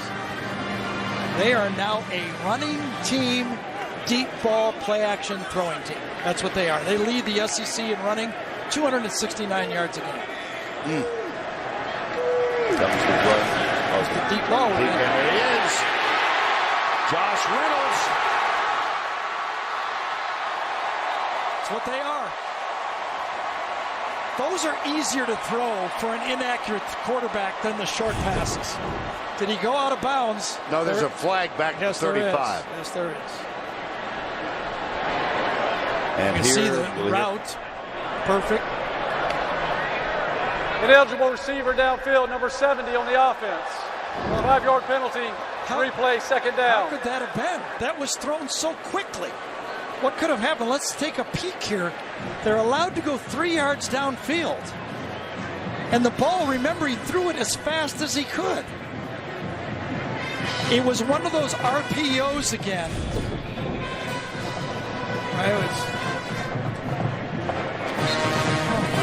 He was 4 yards. Sure was. Yep. And that's one of those run-pass options where the quarterback and the receiver have the ability to throw it. Hesitated just a second. And that time, the right guard, Lanphier, not his fault. He did not make a mistake. He was doing what he was taught to do. That's Connor Lanphier, the right guard, number 70, and that wipes out a 45-yard gain. Here's Knight. Slips the tackle. And gets out of bounds after 36. Well, I'll make it the 35-yard line.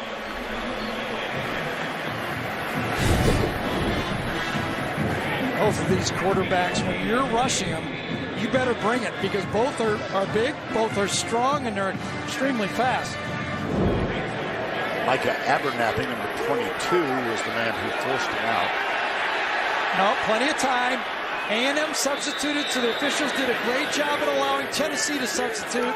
Tennessee panicked a little bit, not trying to get any information, but the officials handled it beautifully. Time called, Tennessee.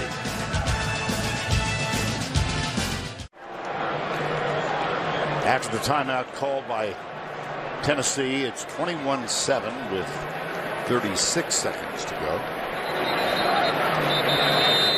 I think if you're calling plays here for A&M, you have to be cognizant of that Trevor Knight is not, Ryan Tannehill. Okay, I was going to say Peyton Manning, but that wouldn't work. So who was here, by the way? Yes, I know. Yeah. But I mean, you can't make a brutal mistake here at the end of the half from a quarterback that's not built to be a pocket passer. I get your point. Here's Knight. Goes deep. Can't hang on. That was Jeremy Tabuyo, number 19. Yeah, he's in the slot.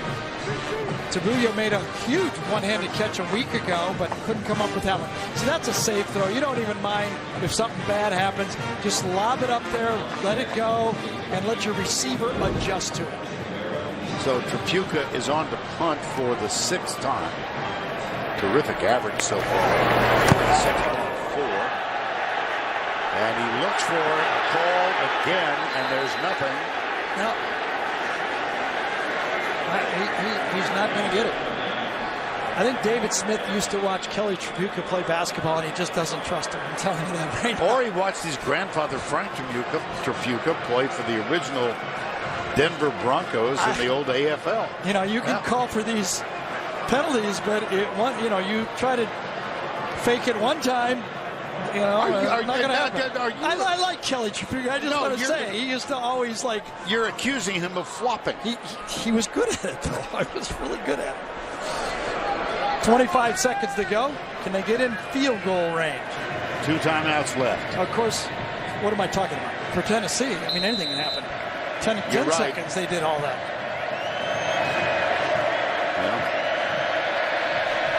Well, 4th time in 5 games that they've been down by double digits. Screen pass. It's Kamara. Over the top. Claude George, number 31, made the tackle. They're going to let the half go with 2 timeouts. Remember, and I'm telling you, Juwan Jennings was not happy. I mean, he's looking over at Butch Jones and going, you know, we scored with 10 seconds to go. He is a battler, and he was not happy that they did not try to score.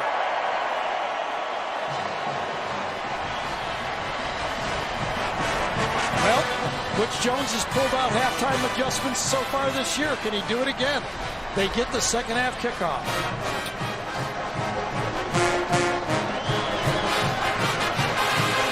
And they trail by 14. Now it's time for Inside Access, presented by AT&T, official sponsor of the SEC. Here's Allie with Kevin Sumlin. Coach, you head into the half with a 2-touchdown lead, but Tennessee has matched you yard for yard. How have you prevented them from turning those yards into scores? Turnovers. You know, we've created turnovers and been able to take advantage of them. We just got to be more consistent offensively, keep playing defense, and you know, this team. We don't want to be lucky for the 5th time, so we got to keep playing the rest of this game. Coach, you had a lot of things go your way in that first half. You were scoring, your defense was forcing turnovers, like you said. What will be your focus at the half with this team? Keep playing the same way, and then get some rhythm and some consistency offensively, and play the last whistle is blown. So we got to do that against this team. Thanks, Coach. All right, thank you. I guess he watched the game tapes too. Yes, I think so. And the Aggies are up 21-7. That's the end of the first half. Now let's go to Adam Zucker in our New York studio. All right, thank you, Vern.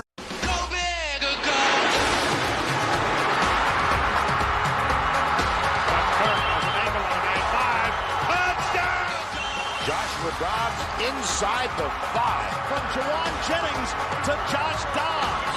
Did A&M get it? Yes, they did. Got it. Halftime at Kyle Field in College Station, the home of the 12th man, with the Aggies up 21-7. Moments ago, Allie LaForce spoke with Tennessee head coach Butch Jones.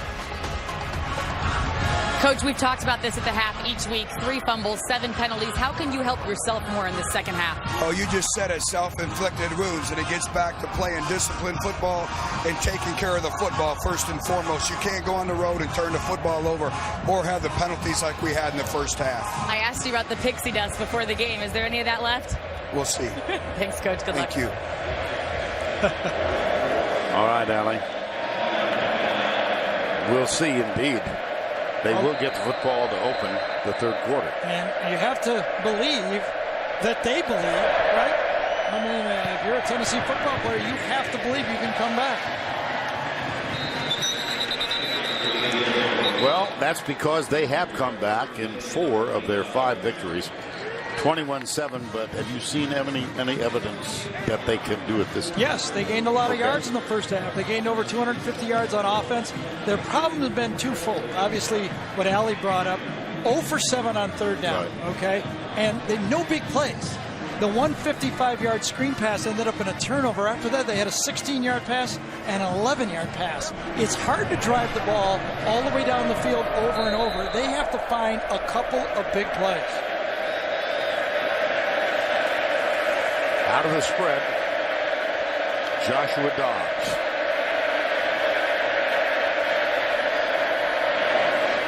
Across the middle and incomplete. How about first half trends, Mr. Daniels? Well, both quarterbacks, we set them up. They're, both of them are not pocket passers. And you can see from the stats, they're not going to be a 70% thrower. But, as Allie brought up with Butch, on the road, you can't play like this. Here's a run. It's positive. Alvin Kamara. I'll tell you, Tennessee has been effective running the ball between the tackles. They've done a nice job in this game. I was surprised. I did not know they could actually do that. Without Jalen Hurd, their offensive line has done a nice job. They fit well, good fit, get to the second level, and Kamara makes first down. On a gain of 15, a first down 10 at the 40. This time, not so much. It's Alvin Kamara again.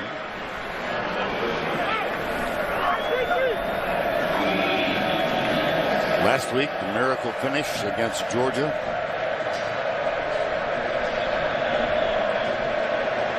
Interesting, no Myles Garrett in on the first series here. I wonder if that ankle is not 100%. Sean Washington is back in, number 33. And it appears they got Deshaun Hall. Nope, Jarrett Johnson. Dobbs can't escape. It was Jarrett Johnson who completed the effort. Number 40, the first guy there, might have been Zacoban Henderson. And it looks, as you can see, they're going to run a kind of a cross stunt here and get into the sack position. And Dobbs almost ran out of it, but not there. Third and 10. And they bring in Garrett on third down. Looks like they're saving him for these third down plays. Again, playing on an ankle he injured 2 weeks ago. Did not play last week. Here's Dobbs with time. Caught. A big play. Josh Malone inside the 35. Well, they assign a tight end. They put a tight end there, then a tackle, and a running back. 3 people to make sure Garrett didn't get there, and it paid off. A great throw by Josh Dobbs, his best of the game. Gain of 27 and a first down at the 33. Dobbs fumbles. It's loose. And it's recovered by Deshaun Hall. Another Tennessee turnover. Well, remember, it's a new running back. Josh Dobbs has played a lot of football with Jalen Hurd. And now he's got Kelly in the game. Felt a little different. Did not get the mesh the right way. When you're handling that ball in this offense, when you're reading a lot of guys, sometimes having a new running back in there can cause that. Disaster. And a turnover with 13:05 left in the third quarter. And also, it looks like Dobbs could have fell on it. He tried to pick it up there. It really cost him. To the left goes Trayveon Williams. That's his 13th carry of the ball game.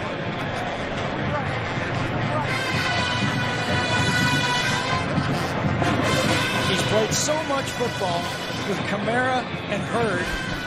Sometimes it isn't surprising. Put a different back in there, a different feel. It just didn't happen. Second down, 7. Play action.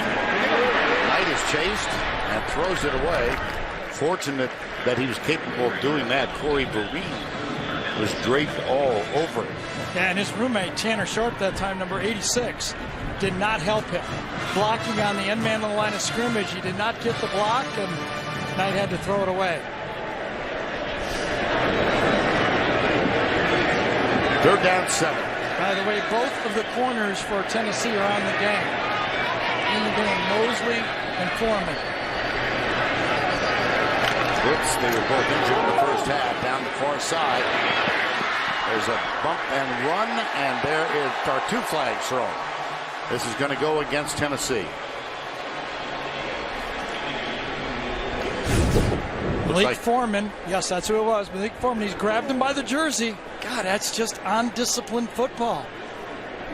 You know, Malik Foreman was the guy who was burned. He was undisciplined at the end of that Georgia game. It almost cost him a game. Remember, he slowed down. Pass interference on the defense, number 13.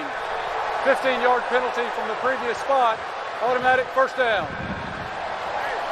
Man, that's just, I got to say, that's just lazy football.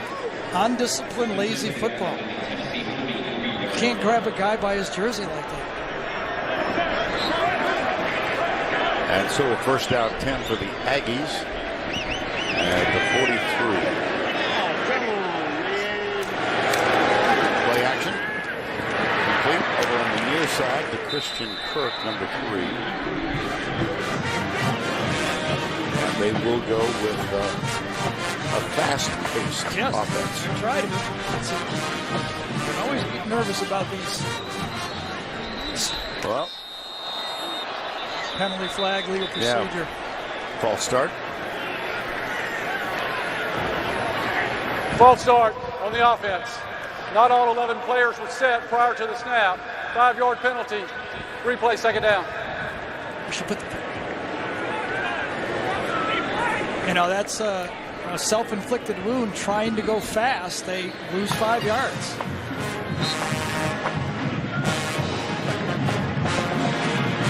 A&M keeps this Tennessee football team in the game. You're right. 21-7. Early moments, third quarter. Up the middle, oh, brother. Trayveon Williams. Well, Vern brought up the fact of the hurry-up offense. How many times did A&M do it? They had 41 plays. First play of possession or stoppage or substitution, they're down to 14 plays. On 10 of them, they decided not to go fast. They only did it 4 times and not that effectively. 3rd and 7, man, wide open. It's Speedy Noyle down the sidelines, and his balance pushed him out of bounds. But another big play for the Aggies. Boy, you talk about a bust in the secondary that time. I have no idea what number 13, Malik Foreman, was doing on that one. And it's a first down. Again, the fast-paced offense. Here's Christian Kirk. He's inside the 10.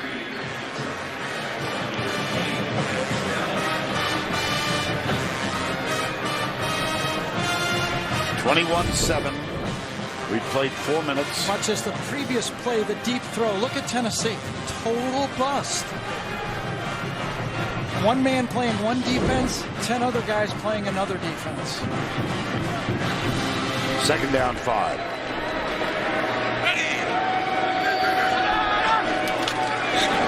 Up the middle. Touchdown, Texas A&M. Trayveon Williams at 7 yards, and it's 27-7.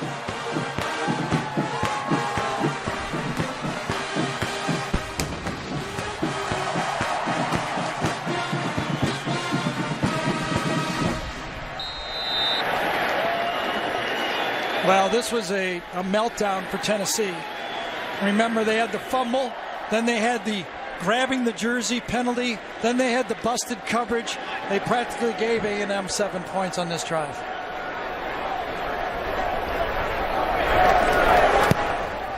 Kamara with the extra point, perfect. Let's go back to the fumble. And this drive started out okay. Remember, Tennessee's moving the ball between the tackles. Josh Dobbs attempts to pick it up. It gets bounced out. Another turnover. The deep pass following a penalty. A complete breakdown in the Tennessee secondary. And then cutting behind the backside guard, the freshman, Colton Prater. What a nice read. A&M now is opening it up. 21 points. CBS.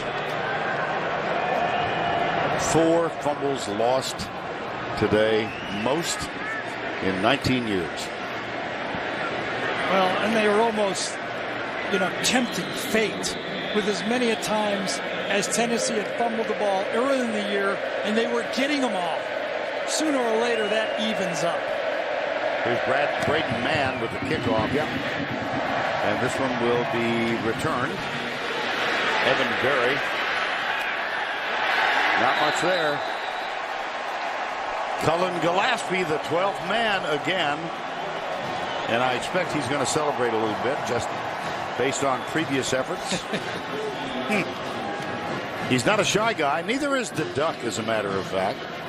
So it's time to cue the Duck and get him on stage for the Aflac trivia question. In their first meeting, Tennessee defeated Texas A&M 3-0 in the 1957 Gator Bowl. Who were the Hall of Fame head coaches in that game? Kamara with the sweep. Popped. Doesn't get much. Otaro Awaka, the middle linebacker, number 42. Yeah, and I think that maybe is the biggest growth of this football team from what I saw it a year ago. They were young, they were small, and there were even wide receivers playing a linebacker. Now they have SEC linebackers in there. Awaka's healthy. Washington has grown up. But they're resting Myles Garrett again. Jared Johnson's in his spot. Here's Dobbs over the back, and he looks around for flags, and there are none. Again, the corners for A&M have no respect for the deep ball. Every throw is a tough throw to the outside. Sooner or later, you got to go deep. A&M is just squatting on everything. Look how tight that coverage is. You got to give your receivers a 50-50 ball deep and see if they can make a play. Tennessee is 1 of 8 on third down conversions. Dobbs under pressure. Guess who? It was Myles Garrett, but the man gets loose. It's Kelly out of the backfield. Yep, the screen pass again. It worked earlier for 55 yards. And on long yardage again, this time it's Kelly. A clear run at the quarterback by Alaka, and Dobbs gets it off, and they get a first down. See if Tennessee can finally put a drive together here. Garrett took the inside position, and Alaka got there. But a gain of 12. First down, 10. Quarterback draw. Bounce to the outside. Avoids the first 2 tacklers. He's something, isn't he? Isn't he, though? He really is. He's almost demoralizing to an offense. You think you got him 2 or 3 times. When he gets on his game and it starts clicking, and it hasn't been the offense being able to gain yards. It's been turning the ball over on offense. They've got over 300 yards in this game. On 2nd and 6, Dobbs across the middle, runs into the umpire. It's Jason Kroon, the backup tight end.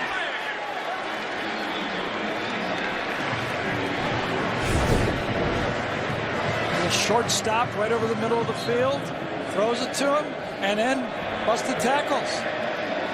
Donovan Wilson, that time number 6, was going for a steal. You got to wrap up first and then take the ball.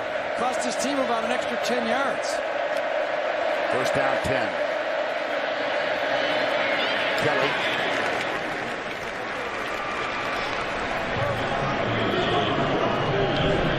Ninth carry. Excuse me, Gary. Go ahead. One of the amazing things about this A&M defense this year in modern football and the great receivers they play week in and week out, this A&M defense has only given up 2 touchdowns of more than 15 yards in length.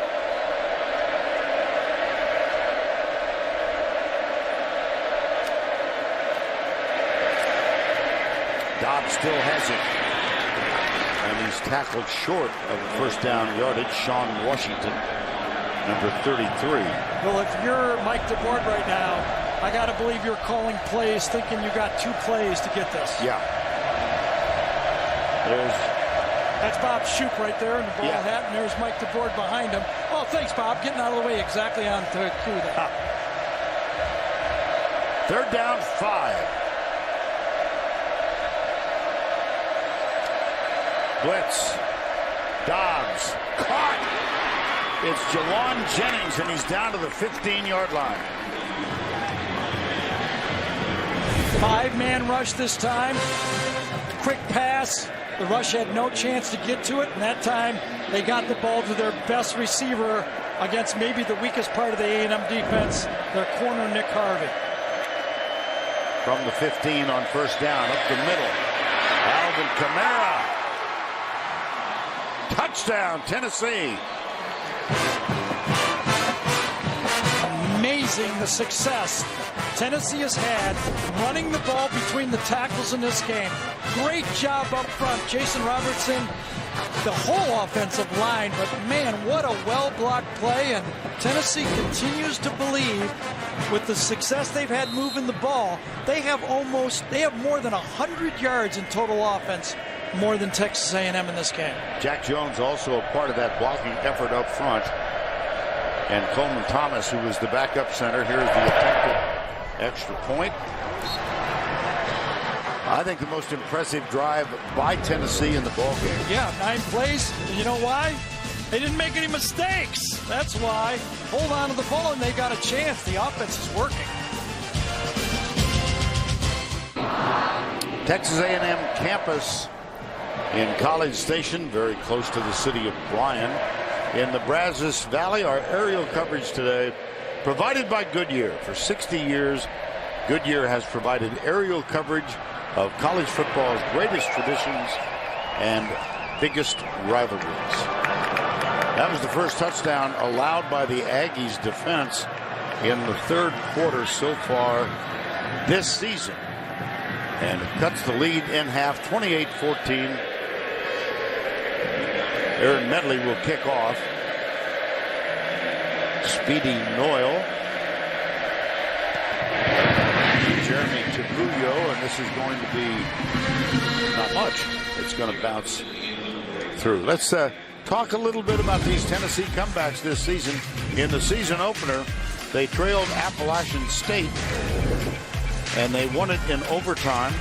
They trailed Virginia Tech in that game at the Bristol Motor Speedway. They trailed Florida by 21 and dominated the second half. And last week, maybe the most thrilling finish in college football in at least a couple of years, as they won it 34-31, as Josh Dobbs hit a Hail Mary that had perfect trajectory to it.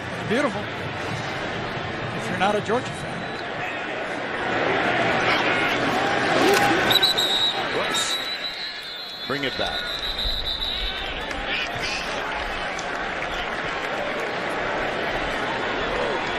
Well, Gary mentioned earlier that each of the last 2 years, this Aggie football team started off 5-0. Prior to the snap, false start, 65, offense, 5-yard penalty, first down. That's Avery Genesee, the left tackle. And guess who he was trying to block? Barnett. Yes. That's why he was trying to beat the snap count.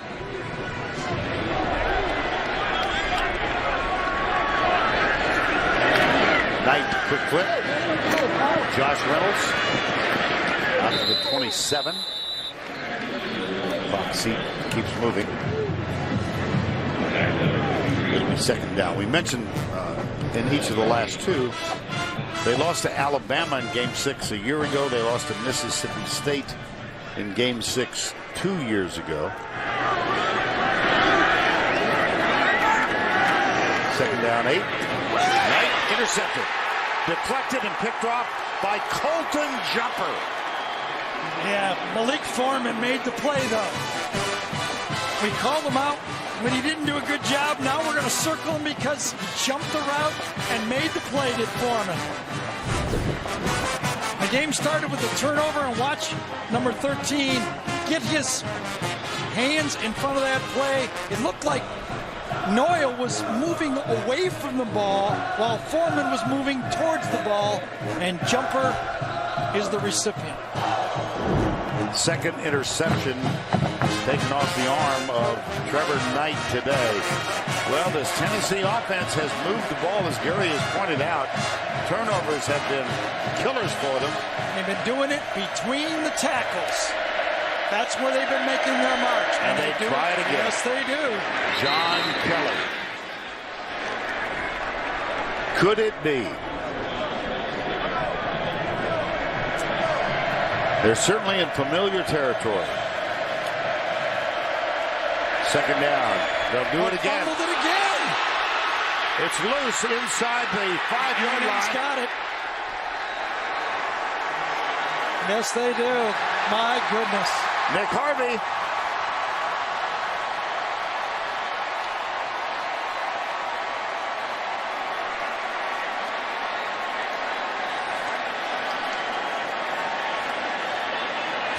Well, this was a positive play, and then just gets knocked out of his hands as he's going through to make maybe an 8 or 10-yard run. At least.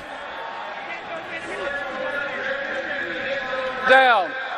By rule, the ball comes back to the recovery spot on the 2-yard line. First down, Texas A&M.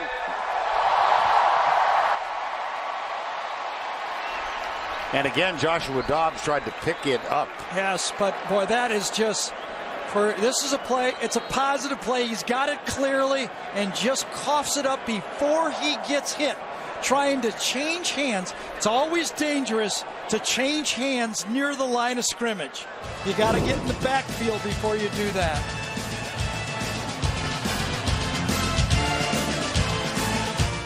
Gary, another look at the fumble by John Kelly. Well, there's been 6 of them.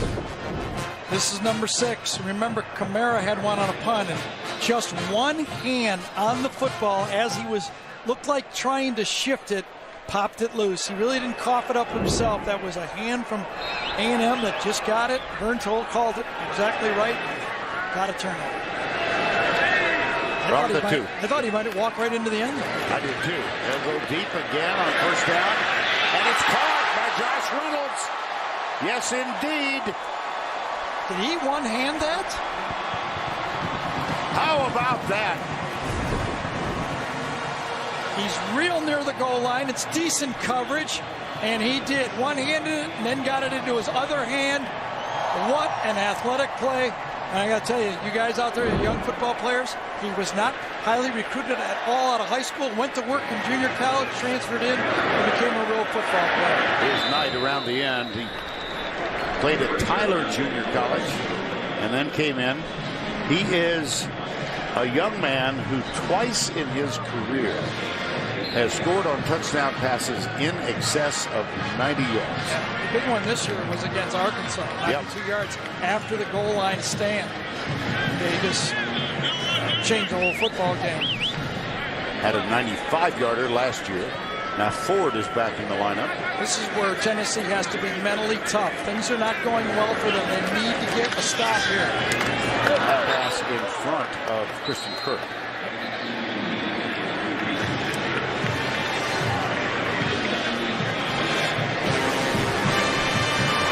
Third down, 8.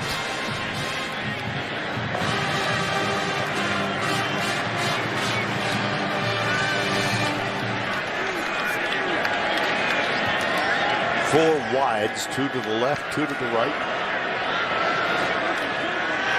Not much pressure. Across the middle, it's Reynolds again, but he's short of the first down. Colton jumper. Again, Darren Kirkland, the starter, not playing. You'd think Derek Barnett, Corey Vereen, and that pass rush had any effect on quarterback Trevor Knight. Tennessee dropped in his zone, played everything in front of him, and Trevor Knight had that clock in his head saying, I got to get rid of it, and it forced a stop for Tennessee's defense. A good stop, and mentally, after that big pass play, a great stop. That's poor. Very poor. Let's see where they spot this. Nobody touched him on this one either. No. Oh, my goodness. 35-yard line. Well, okay, Tennessee walks out on the football field. They could have had this down to a 14-point game. Over 400 yards they got.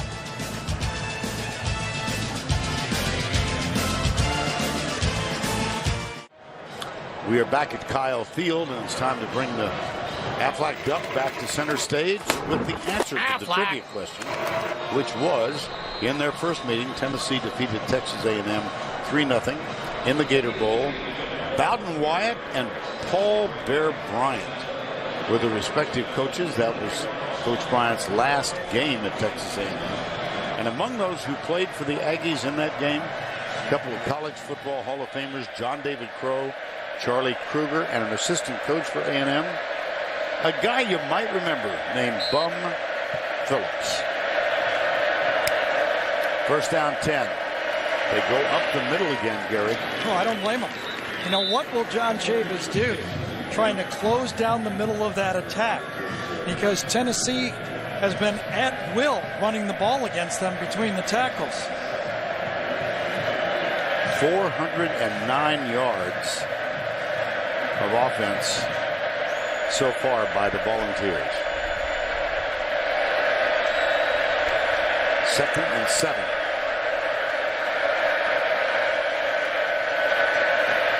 Dobbs across the middle, got him wide open. He fumbles again.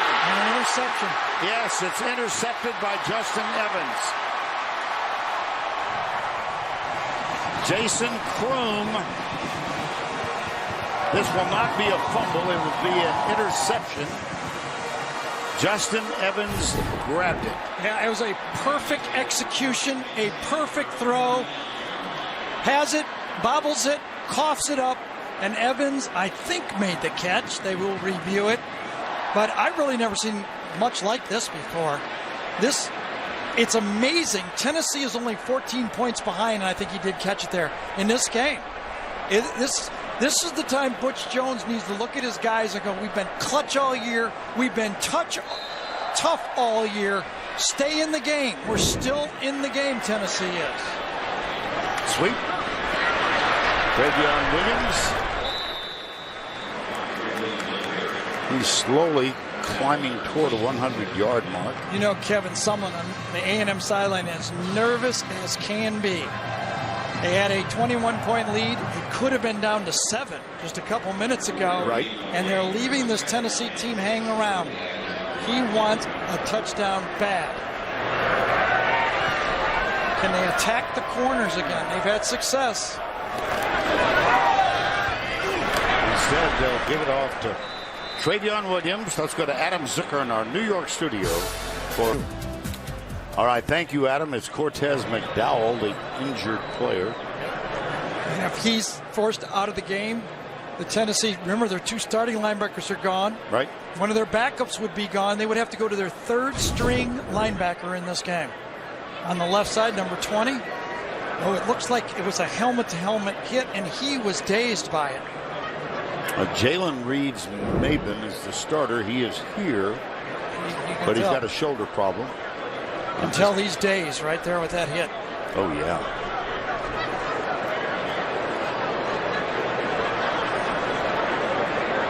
They lost Dylan Wiseman, the center, with an apparent concussion. We want to be careful with that. Well, it is an amazing game by this Tennessee team. I mean, they've got maybe 4 star football players on defense coming into this season. 3 of them are out of the game, and they're still holding their own. I mean, they've held A&M, a powerful offense, to 321 yards in this game. But Tennessee is going to even up the whole year's turnovers in one game, it looks like. Well, they came in just on fumbles alone, having lost the ball 15 times, or fumbled the ball 15 times. They lost only 3, but today they have made up for it. Williams. Well, in the West, A&M trying to go 4-0. Alabama, they go to Tennessee next week. LSU, not sure when and if they will play Florida. That game postponed this weekend. Arkansas plays tonight against Alabama. And here's Cortez McDowell.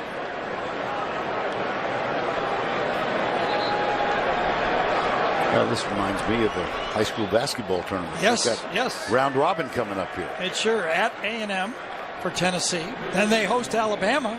Then Alabama hosts Texas A&M.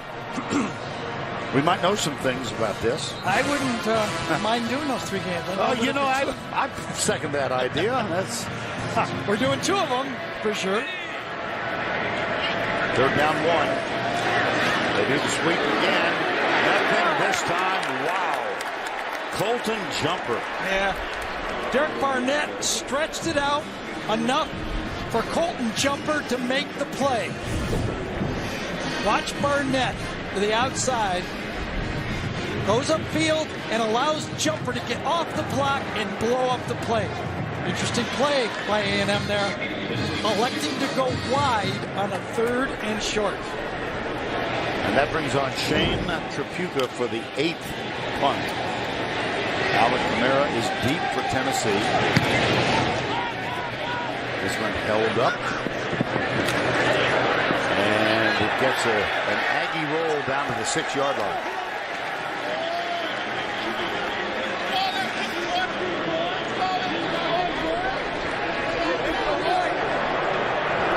We don't need a committee, Gary, do we? I thought I'd bring it back for year 3. Here's the way it's going to lay out. The undefeated, obviously, SEC team will be in.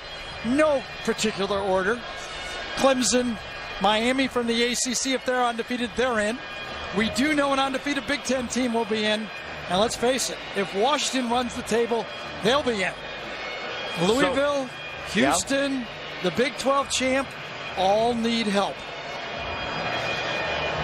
I got you. It'll start to get interesting, especially if Navy knocks off Houston with that lead they got going. What, under 5 minutes we heard from the update? Yeah, what a huge win that would be for the Naval Academy. And they're down by here. Navy is up by 13 over an undefeated Houston team with 3.5 minutes remaining. And let's check in with Allie on this latest injury. Vern McDowell just spent significant time with 4 members of the athletic training staff. They asked him a series of questions. They massaged his neck a little bit, and then they got him up off the bench, and they're walking him to the locker room as we speak.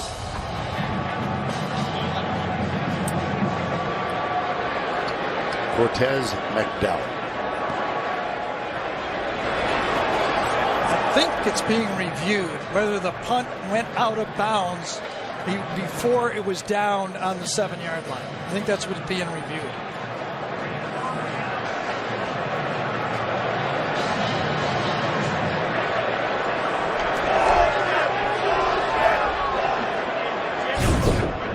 Yeah, that is what they're doing, Gary, we're told.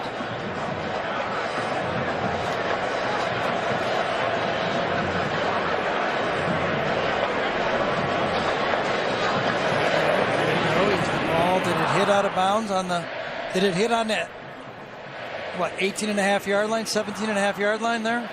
Did it hit the line?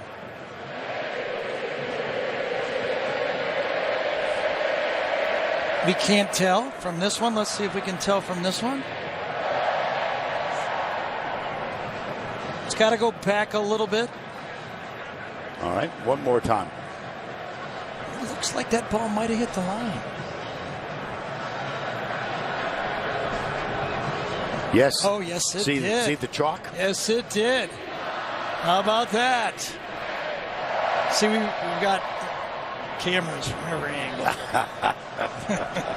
And it's going to go right there, about 17.5 yard line? I think so.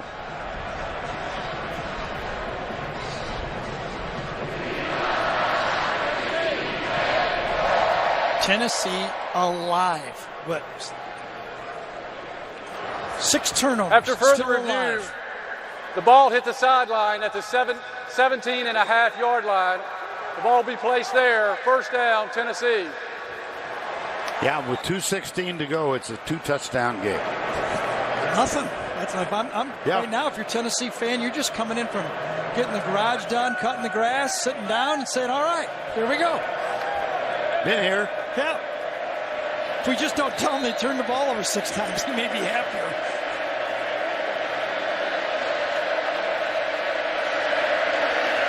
Empty backfield for Dobbs. A lot of time. Crossing route. He's got him. That's Kamara out of the backfield, and bingo. What a weapon he is. What a weapon he is. I'll tell you, this guy is going to be a great NFL player. You know, right from the start. Remember, that was the same formation he scored the touchdown against Georgia last week. He went out. This time, he cut in. 34 yards on the first down play this time. Alvin Kamara is tackled by Jarrett Johnson and Zakoven Henderson. Another tackle for loss, and Texas A&M leads the conference in tackles for loss. There's a punch-out. They came in with 50. Yep. 5-0. It's second down, 11. Dobbs pumps, goes deep across the middle.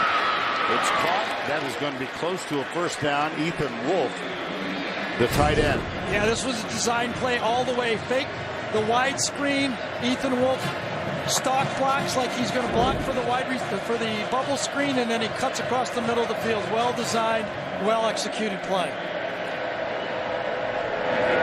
And they're going to bring the chain out. I'll tell you right now, this being a 14-point game, John Chavis looking at all these yards. He'll start blitzing now. He's going to come after that. And I don't think we've seen Myles Garrett this whole series. No. So less than a foot.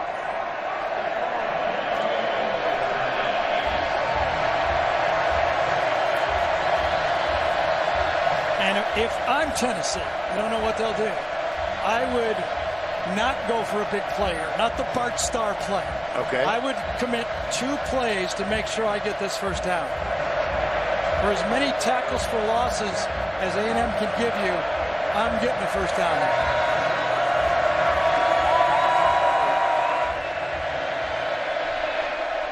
Let's see what Mike DeBoard wants to do. There you go with Myles Garrett on the sideline the whole series. Yes.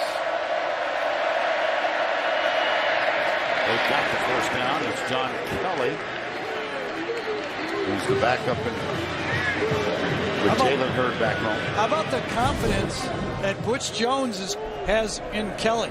Staying with him, John Kelly, 2 fumbles without Jalen Hurd in the game. Kamara can't play every play. He just caught a big pass, and Kelly has to come through. He's been effective running the ball, no doubt about that. He's been holding on the ball. Sideline warning, I believe, was the indication from David Smith.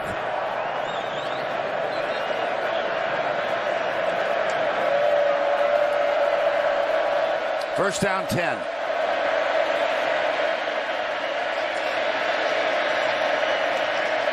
Play action. Dobbs. Oh, brother. Donovan Wilson. Gary talked about how effective he has been, and he proves his worth there. Well, what did I say? John Chavis is not going to sit back. He's going to come with the blitz, and he did this time. Coming off the edge, play action pass, and Chavis will not sit back. You start doing it over and over again, he's going to bring the guys after you. He's been doing it for his whole career in this conference. That's a loss of 12. It's the 4th sack by the Aggies today. Final 10 seconds, 3rd quarter. Blitz again. That's caught, but it's a moderate gain. Ethan Wolf, the tight end.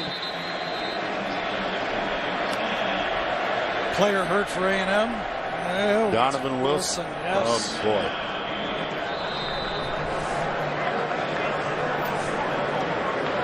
No doubt it's his right leg. There's no doubt it's his right leg. Let's see what happened. Oh, he sprained. He hyperextended his right knee. I don't know if he stepped on Dobbs' foot, but he hyperextended it back.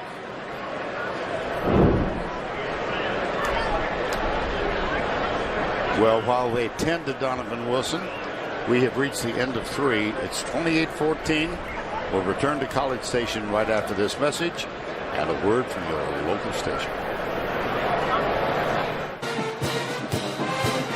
What a pleasure it is again to be back at this place that reveres tradition. Texas A&M University. This was the scene as we change the ends of the field.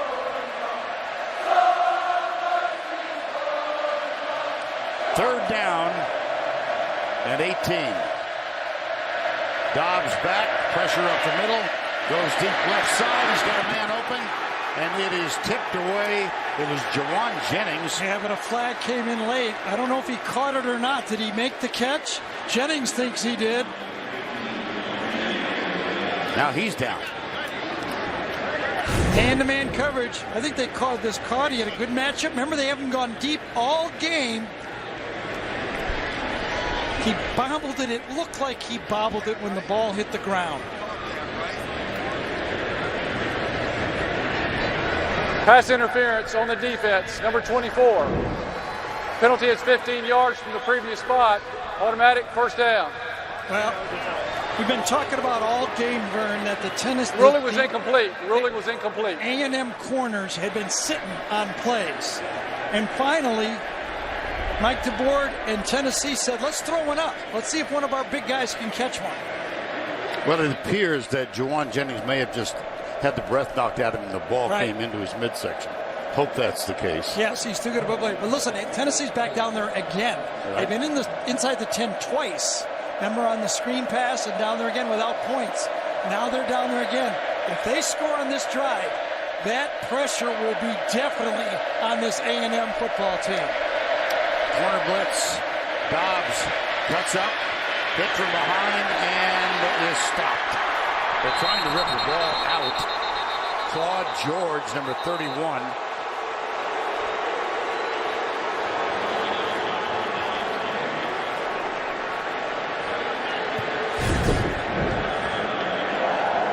Dobbs does a great job of holding on to this football and not letting a strip on a tackle cost him.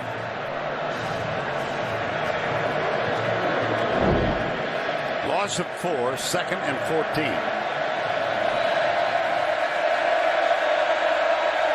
Juwan Jennings near side. Josh Smith is also on the near side.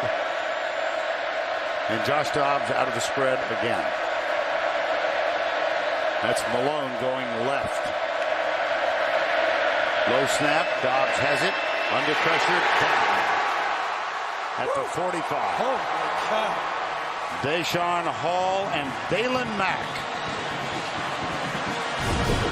I'll tell you, Dalen Hall, it's the bear look again.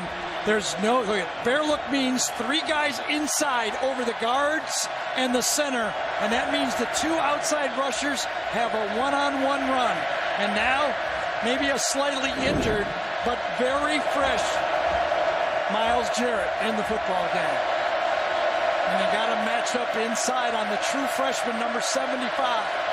Third down, across the middle, incomplete. Intended for Josh Smith. Deshaun Hall with the pressure.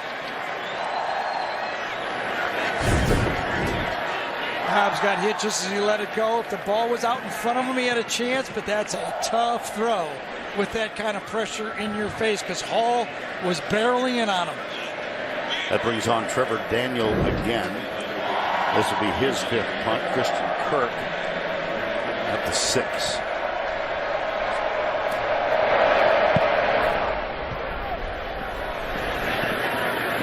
Fair catch at the 8.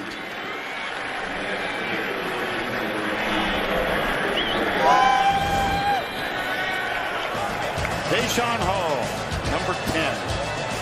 On card.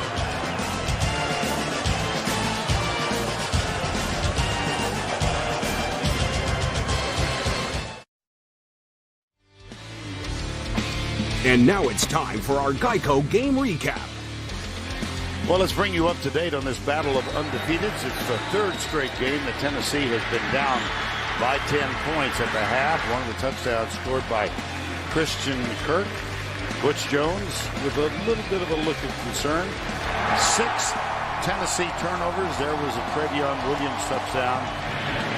And Trevor Knight, 3 total touchdowns. He has thrown 2 interceptions. But he got this TD on the ground despite all those turnovers, all those penalties. Tennessee still in this. Let's check in with Allie on injury updates. Vern, I have an update for you for Texas A&M's Donovan Wilson. He is dealing with a right knee injury. He continues to point to the outside of the right knee. He went on to the athletic trainer's table. They worked on his knee a little bit. He got up, rode the bike. Then he ran some sprints on the sideline. He looked like he was almost going full speed, but at the end of each sprint, he came up still experiencing some discomfort in that right knee, and now he's back on the trainer's table. All right, Allie, thank you. I wonder if Noah Mazzoni is going to try to find a way to get Trevor Knight involved in the running game. He's only rushed for 32 yards in the game. He's a big part of their running package. Not a lift play. Handed off to Trayveon Williams. That's Williams' 19th carry of the ball game.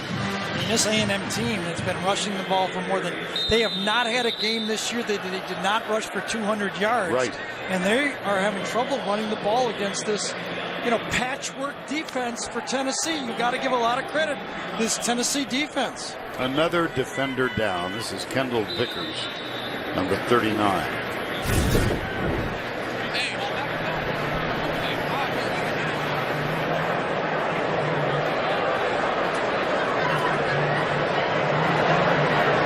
One more look.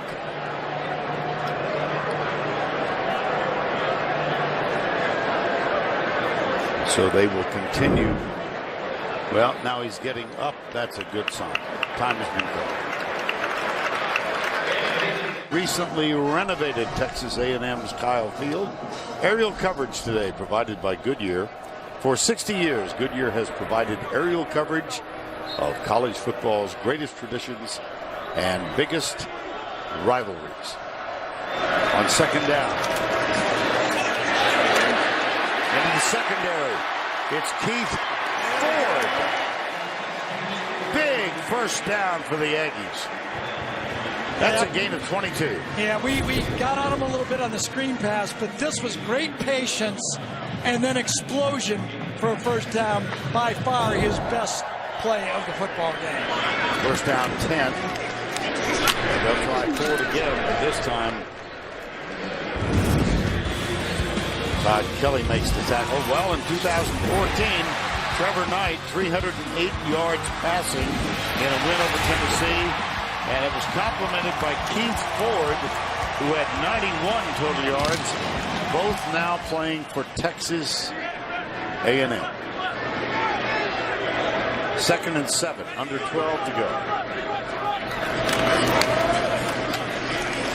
Ford again. Danny O'Brien, let's go back to New York. Here is Adam. Player from Knoxville. Well, and that injured player, Adam, is Danny O'Brien. Second time he has been injured in this game. Yeah, he spun off to make the tackle. I think this is right here. Spins off the tackle and throws himself back into the play. And it was helmet to helmet again. That time the ball carrier actually went down and hit him low. Danny O'Brien. Is that our third Tennessee player with a concussion type hit? I believe right? so. I believe that is the count. Yeah. McDowell, Weissman. And meanwhile, for the Aggies, Donovan Wilson warming up.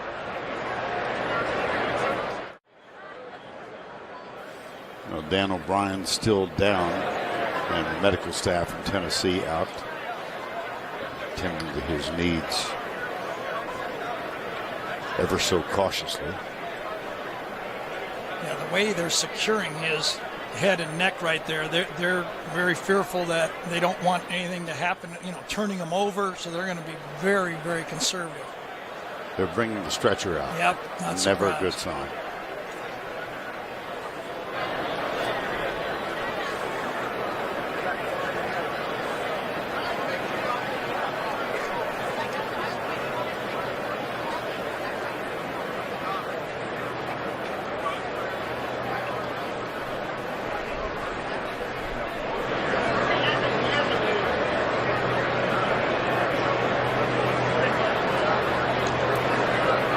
See a Texas A&M fan and a Tennessee fan together, both concerned. There you see his teammates all on one knee. Yep.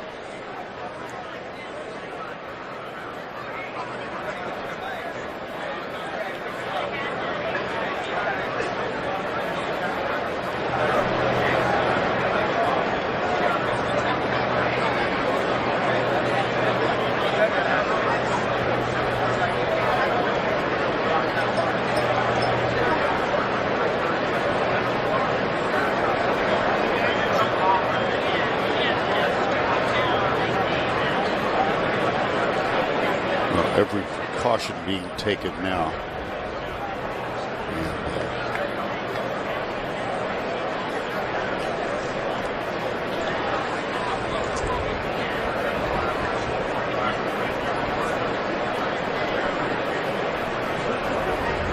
And O'Brien has been placed on the stretcher on his back.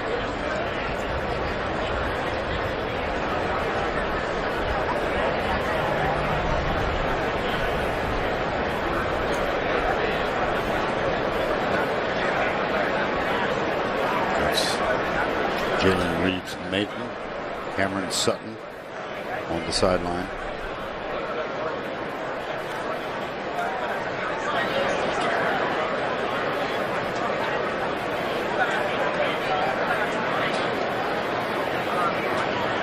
Well, that's good right there. We're seeing him wiggling his fingers. And a lot of times the medical staff is assuring him that we're just doing this in a precautionary way. Don't panic.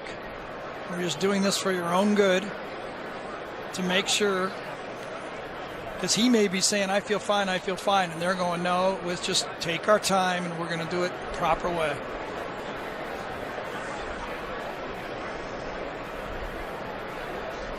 See in the background his teammates on a knee, and on this side of the field the Aggies have taken a similar posture, both on the bench and on the field.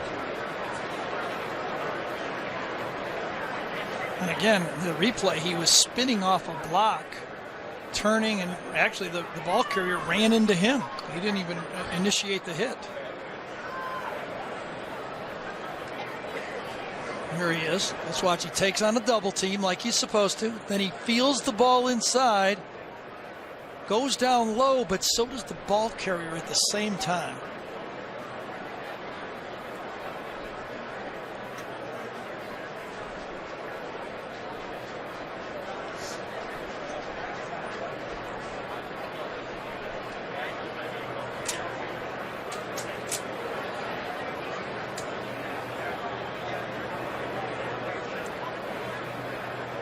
Just a murmur through this crowd of 100,000 plus.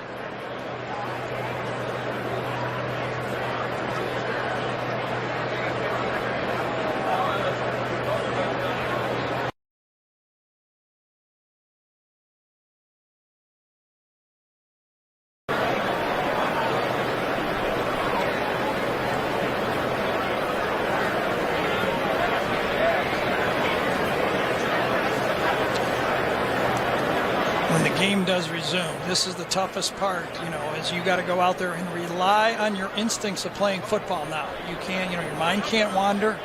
You have to trust your techniques and just go play. And it's, the really strong reserve to concentrate on your job, because it's only human nature to probably start thinking about how your teammate is out there. Sure. Well, I think they're about ready to lift Danny O'Brien. He's a big man. He's over 300 pounds. It's going to take all 6 or 8 of them here to do this.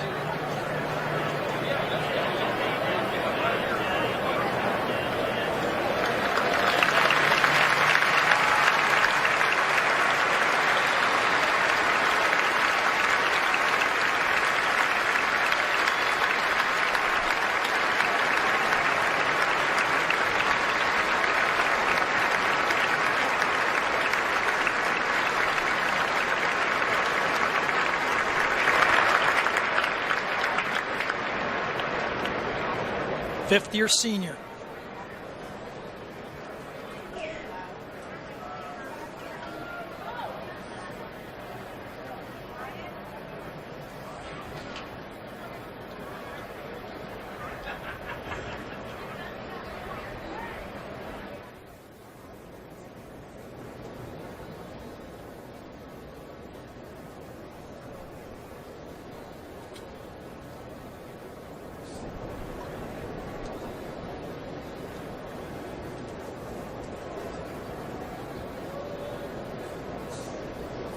You can see how they've stabilized Danny O'Brien as much as they possibly could. There's Coach Jones to the left.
guessing that's his mom.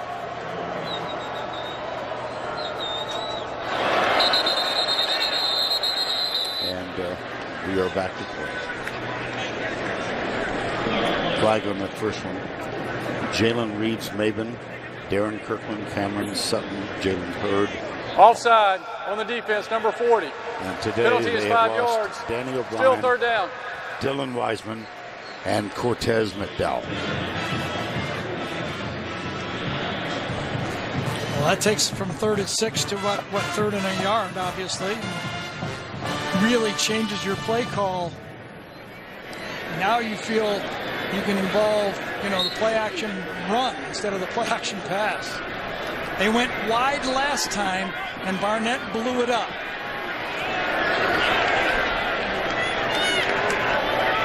Knight. And they step it again.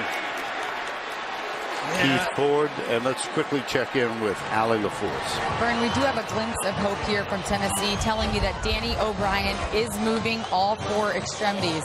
They're taking him in to evaluate him further. As I learn more, I'll let you know. Thank you. Shane Trayveon on to punt for the 9th time.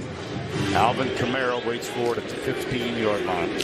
The story in the first half was Tennessee couldn't make 3rd down conversions. In the second half, it's Texas A&M can't do it. Trayveon booms this one. Kamara at the 8. And gang tackled at the 15-yard line. Yes, I'll bet his number 12 is in there. I did not see it. Yes, is he in there? Yes. Yes, he is. But he's very slow getting up this time. And he's got another teammate on the ground. You just almost tell by the hits the way he goes down there that he's involved in it. 10:36 remaining in this ball game. This injury-filled football game. The injured player was Sean Washington, able to get up and walk off without assistance. He would run into his teammate Gillespie. And now Quicken Loans presents today's Scholar Athletes. Tennessee's Kenny Bynum, number 51. And on the right, Alex Caesar Jr. of Texas A&M with very fine GPAs. Quicken Loans' commitment to the investment of our future is shown today by donating $1,000 to Tennessee and Texas A&M's General Scholarship Fund. First down 10, 14-point game. Dobbs comes around the right side. Triple team then down. Alaka was a part of it. Yeah, well, 2 points here, Vern. Texas A&M has not trailed in the second half of the game this year. But we did the UCLA game. Right. When they were up by 15 points and UCLA came back. Just about in this type of situation like this, too. 2nd and 3. Dobbs inside Jawan Jennings. He's got a first down. Look at him fight. First down at the 36. Well, that's a lot of cushion, Nick Harvey. At this point in the game, the corners for A&M have been giving some easy throws. That was real easy. Yeah. There's laying off the receiver, yes. And then there's backing up. And Jawan Jennings is... Oh, my gosh! Are you kidding? Now, was there a whistle before the snap? There was. Holy cow. False start on the offense. All 11 players were not set prior to the snap. 5-yard penalty, first down. Well, that's a way of spreading the blame. Well, nobody was in. They tried to go fast a little bit. The receiver was not set when the ball was snapped. And you know what? That was a valuable play because the center had no idea the receiver wasn't set. That was a break that Tennessee caught on that play. Remember, they do have a backup center in the game. Coleman Thomas, number 55. There's Dobbs quickly. There's bumping, and there is interference. Tyler Bird, the intended receiver. Armani Watts with the bump, and yeah, it was on Tyler Bird, right? I believe coming across. Yeah, he got there. Couldn't really tell, but in real, it's not off the monitor. But as I'm watching it live, it felt like he got there early. No call. 2nd and 15. 9:47 to go. Myles Garrett in the game, split out wide. They've used him sparingly. Here's the pass to Jennings on the near side. And Nick Harvey. Man. The linesman just got drilled. As Jennings went down, the official, the Texas A&M player, was coming to clean up the tackle, and watch him go right over the top, and Justin Evans hits the linesman. It's Chad Lawrence, the line judge. See, he tries to pull off the hit, and wow, the line judge is one tough guy. That was a big-time hit. 3rd and 10. A&M brings 4. They've got a blitz on. The pass to Kamara out on the near side, and watch him go. A first down. You know, I don't know exactly who he reminds me of, but no one picks up the blitz. Hot to the outside. You got D.D. Hall in there, but when Kamara catches the ball, he can cruise. A big 3rd down conversion. It's 1st down and 10 at the 49. Quick flip, far side. That's Tyler Bird again, number 10. Number 10, Day Hall, has been playing the whole game. Myles Garrett has been coming in situational pass rushes. Jared Johnson has occupied that right defensive end most of the time. Blitz threatened, blitz coming. Quick flip out here, and Josh Smith is taken down almost immediately by Justin Evans. He is one tough cookie. Well, he read this play all the way. Again, when you start moving the ball against a John Chavis defense, he is going to come up, he's going to play man-to-man, and he's going to start eating up space. 3rd down 6, 8:20 to go. By the way, Donovan Wilson is back in the football game.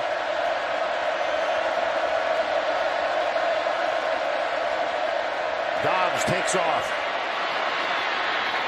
Look how elusive he is. That is another Tennessee first down. He is just so calm. Again, this Tennessee team has been through so much this year. They are not going to be fazed by this 14-point, which was once a 21-point lead. Under 8 to go. 1st and 10 at the 34. Dobbs a lot of time, goes right. Jawan Jennings, and he cannot hang on. I think Nick Harvey might have gotten his hand in there. Not sure number 1 if Harvey got his hand in there to make a play. Ooh. He grabbed his left arm is what happened. Yeah. Kennings could not get both hands on the ball. Got the same matchup to the outside. It's man-to-man right here. Yes, indeed. Blitz. Kamara breaks the tackle. And he's hauled down by Armani Watts, but not until he gets to the 15-yard line. Kamara dodges the blitzer just as he gets the handoff. Watch this play. Dodges the blitz just as he gets the handoff and gets into the secondary. You just can't teach that. Dobbs. Oh boy, hang on. He did not. Armani Watts couldn't control him. Make sure, Craig.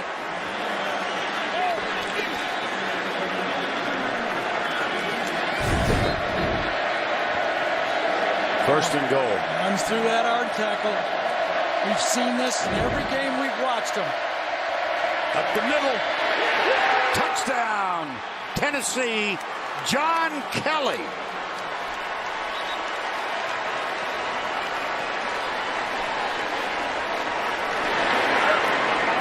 This Tennessee team has over 500 yards in offense. Coach Jones saying we're going to go for 1, obviously. I don't know. He did a 40-yard sprint. His 40-yard dash time is 5.7. I don't know if he got his knee across the line or not, but he must have. Aaron Medley with the extra point. It is 28-21. Well, remember the short pass to Kamara when he got down the sideline. Then this play where he gets the ball and beats a blitzer and a tackler at the line of scrimmage. And then from there, Josh Dobbs goes to the outside. When he's running the football, he is tough to tackle. A 1-2 punch today between Kamara and Dobbs. And by the way, John Kelly has done a job when he's held on to the ball. Is he still their leading rusher in this game? He is, with 89 yards. Yes, Kamara is behind him with 83. Kelly has rushed for 13 times, Kamara 14, and Josh Dobbs 16. And all that was a 12-play, 85-yard drive. It took 3 minutes and 36 seconds. Look at this, in 2015, 3 losses. Well, they did lose 4 games they were leading last year. And remember, they only lost 4 all year. This year, been just the opposite. They were a first-half team last year. This year, they're a fourth-quarter team. I don't know if they believe, but we believe. We've seen that's for sure. Here's Medley's kick. Speedy Noyle is going to let this one go through the end zone. People affected by severe weather and other disasters need help now. To support those impacted by Hurricane Matthew, text Matthew to 90999. Each text is a $10 gift to American Red Cross Hurricane Relief. On the third down play prior, the last stop by Tennessee, Trevor Knight was very upset with himself. He thought he read it wrong and should have kept it. When is Trevor Knight going to do something running the ball? Again, 9 for just 32 yards. He's going to pass. No, he's not. He's going to run out of bounds. Good pursuit. Malik Foreman was the one who finally forced Knight into the bench area. You got to give a lot of credit to this Tennessee defense. They are hanging in with one of the most powerful offenses in the conference, with maybe 4 or 5 backups in this football game. Elliott Berry is one of them. Not Evan. This is Elliott, number 41, who's on the field defensively. Knight chased off the back foot. Intercepted. Picked off by Todd Kelly.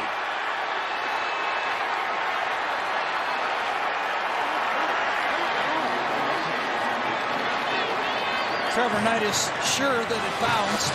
They called it an interception. Totally threw that ball off his back foot. Well, let's see if it was. Yeah, it bounced. It bounced. Yep. We're going to get another shot at it. Yep. The previous play is under further review. The ruling on the field was an interception. Well, this is the habits that Trevor Knight was guilty of when he lost his job at Oklahoma. Making plays outside of the offense that are too risky and turning the ball over. He may have dodged one here, but remember in the first quarter, he did the exact same thing and got an interception. Again, Steve Landis is our replay official.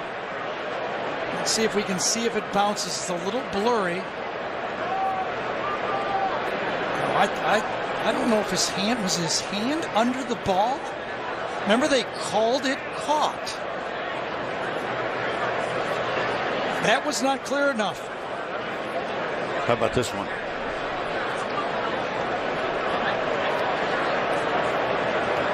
They did call it a catch. The question is his right hand under the ball, or did it bounce?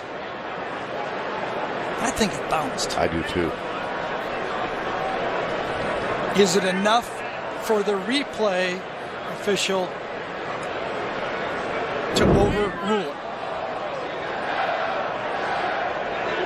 Well, if you did not know the name of our referee, David Smith, before today, he's become a household name.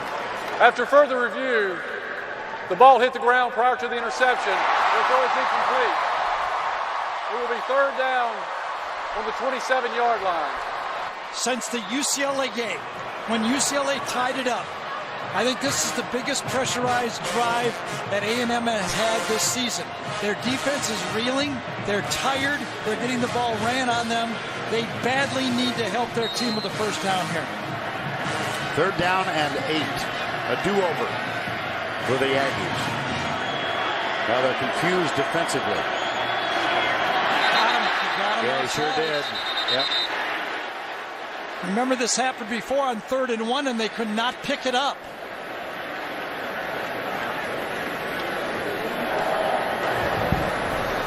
Offside defense, number 9. 5-yard penalty. Still 3rd down. That is the 11th penalty in addition to 6 lost. He went on the center's backside, dropped, and on the play, that's when Barnett went. 3rd down 3 at the 32. Uh-oh, right guard move. We're going back to where we were.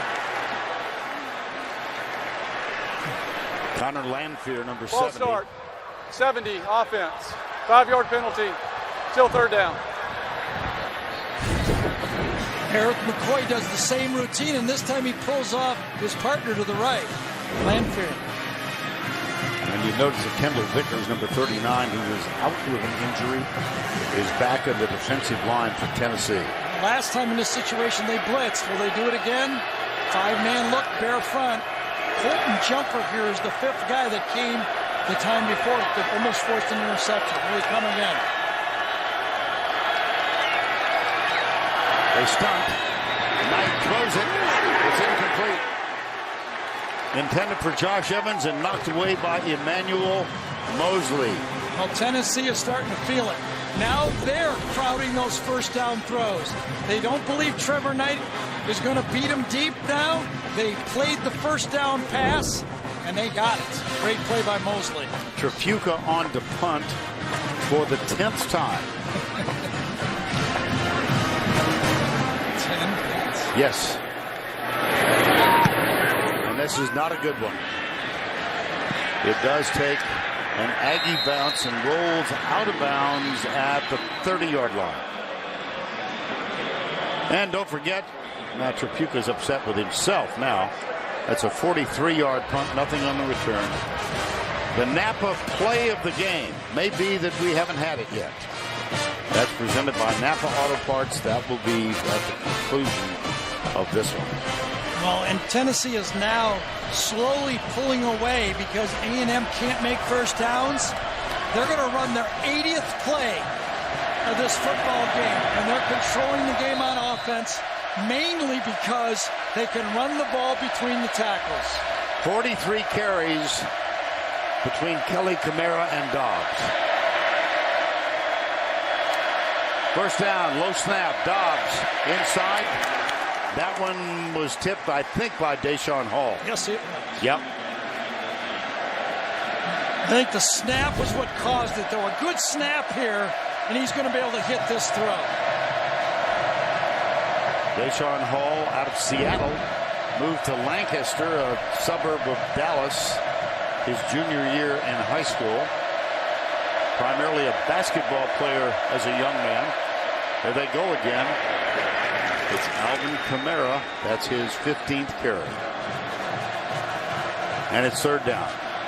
6:05 to go. Both teams with 3 timeouts. And this time it's left guard Jashawn Robertson right now.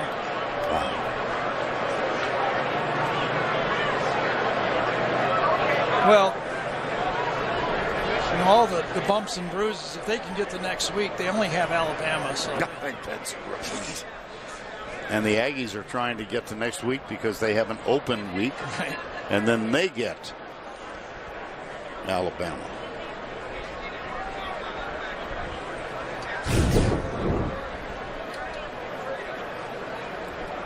Oh, yeah, from behind. Fell on from behind. Right knee, probably. Right ankle.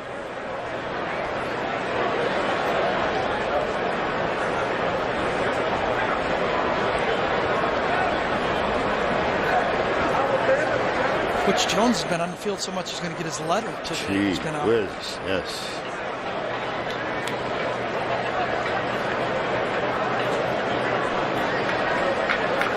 Well, the coach is going to help him up.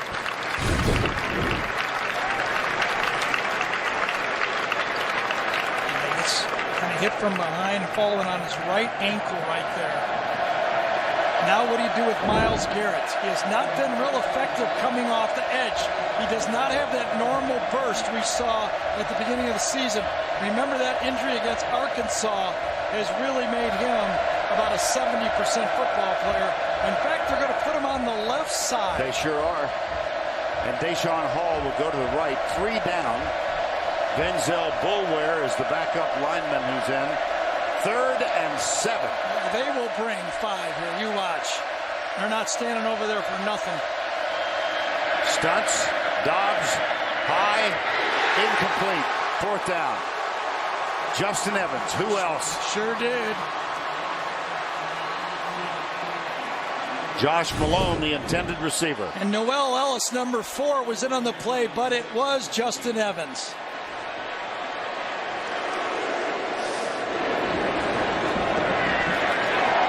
One of the most talented pair of safeties the SEC has this year, Armani Watson, Justin Evans.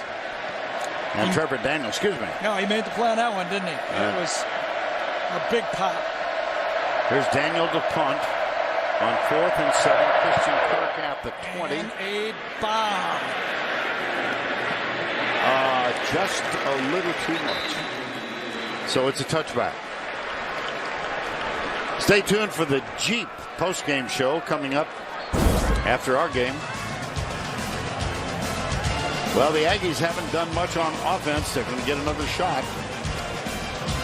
In a 7-point game with 5:50 to go, all 3 timeouts available for both teams. I just can't get over what a great job the Tennessee defense has done against the running game for A&M. Trevor Knight has not been able to find any of those inside creases that has featured so well for him early in the season. Only 49 yards on the ground in this half for the Aggies. Knight keeps it, cuts out to the 27. Colton Jumper with the tackle. And Bob Shoop now is challenging Texas A&M to throw the ball. We dare you. They're playing man-to-man. They're crowding the box. They're putting an extra guy in there. With the hat, Bob Shoop, first-year defensive coordinator here at Tennessee. He's been through a lot the last couple of weeks. Boy, has he ever. Both ends of the spectrum, Florida and Georgia. 2nd down, 3.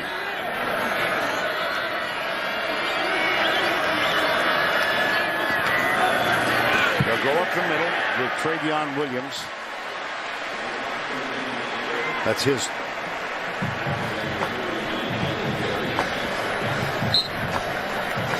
Remember, if it's touching the line, it'll be a 1st down because it was a touchback. I don't even have to measure here. If it touches the line, it's a 1st down. Yep, and it is so ruled. 4:50 to go. 28-21. Knight has carried it 11 times. There's the snap. They hand it off in the street, and this one's going to be tough to. Oh, he does get around the edge. At the corner, didn't he? Yeah. I agree with you. When I was watching it, I said, boy, he's not going to get around the edge, but he did. I thought Elliott Berry, number 41, had a chance for him, but he didn't get him. Williams, 21 carries, 95 yards. Kirk and Noyle are both to the near side. Josh Reynolds at wide out to the far right side, top of your screen. And Trayveon Williams with Trevor Knight. Running at right guard, right tackle again, Derek Barnett with the stop. 3rd down. Here you go. Yeah, here you go. What do you got? Well, I'll be surprised again if Trevor Knight doesn't have his hands on the football running it or a run-pass option. 3rd down and 3, and timeout called for some reason.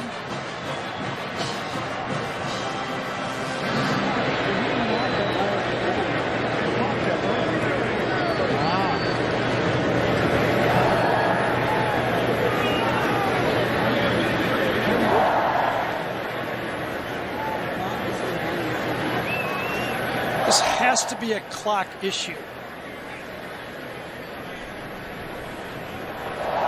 could be the play clock. Right. Yeah, I noticed on the play before on 1st down, A&M, the play clock was at like 37 when they snapped it. I wonder if they're having trouble setting the play clock. The play clock is not functioning properly. The play clock will be kept on the field by the back judge.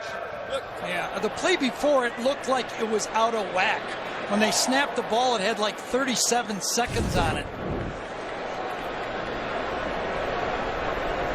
See, 25, and it's freezing up. And it happened on the two previous plays.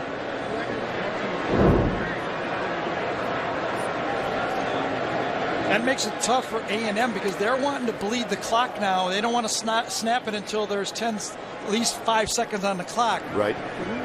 Usually the back judge will give him a signal. Right. When it's under 10.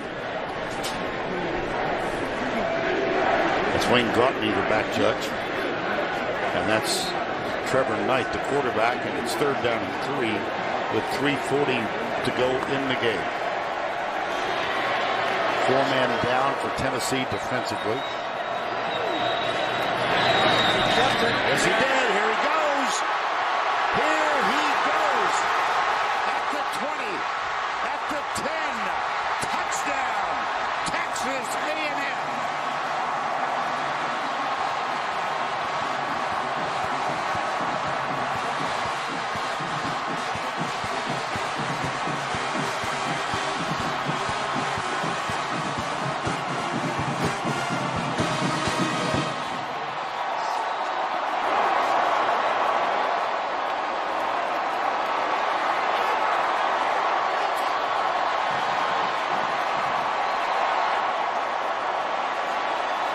Had to happen, didn't it? Yeah. Had to happen. He was going to keep it sooner or later.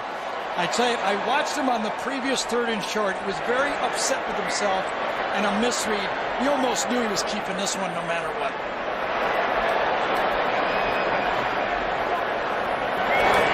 Camera. Oh, he made it. Wow. 3:22 to go. We'll take another look at the touchdown run after this. 14-point A&M lead after the 62-yard Knight touchdown run. Yeah, watch Abernathy right here, a young safety having to tackle a very difficult player in space. Doesn't make the tackle, should have been a 1st down, but also with a clean tackle would not have been a touchdown. And so a 14-point edge.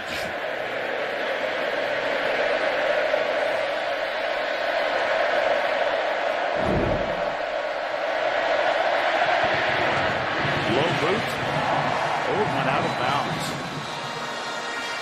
Boy, I tell you, we talk about teams keeping their wits about them at ends of games. These are the type of penalties and mistakes you can put a team back in the game.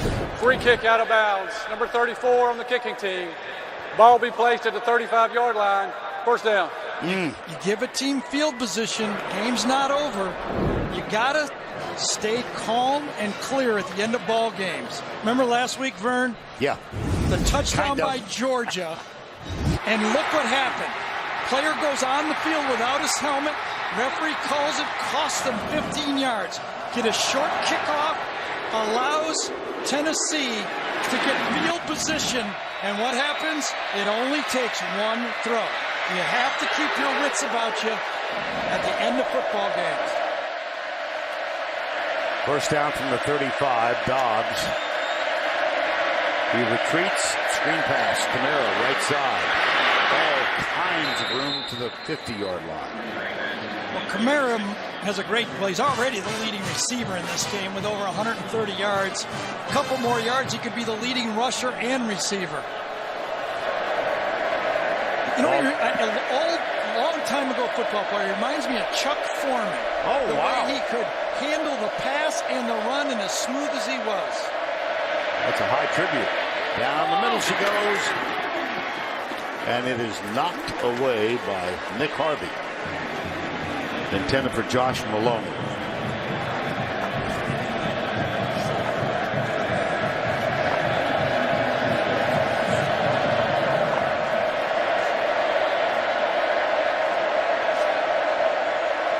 Second down 10. Corner blitz. Dobbs incomplete. Another drop. Josh Malone, yes. Drop passes and fumbles. At that time, Dobbs rode it into the pocket, and Malone batted it. Third down 10.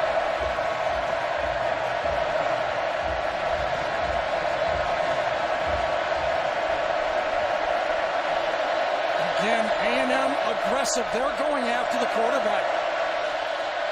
Here they come. Deshaun Hall inside. This one is complete. And he leaned out. Let's see what the spot is. Jason Kroom, the tight end. About a foot short.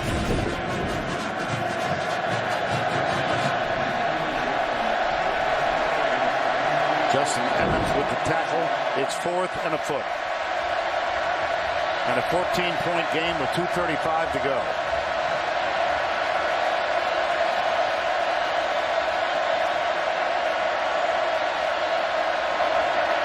Up the middle, Kamara. Watch this downfield block. And Kamara still fights inside the 5. Hey, he's as good as you'll see this year. Once he gets past the line of scrimmage, he's elusive, he's faster than people think, and he breaks tackles. That was a gain of 36. He breaks another tackle. That's a touchdown, Tennessee. And with 2 minutes to go, Tennessee does not have to go onside kick. They have all 3 timeouts. See, Butch Jones said, we're going for 1. Another broken tackle. Another. Well, Amani Watts is trying to steal the ball instead of trying to make the tackle there.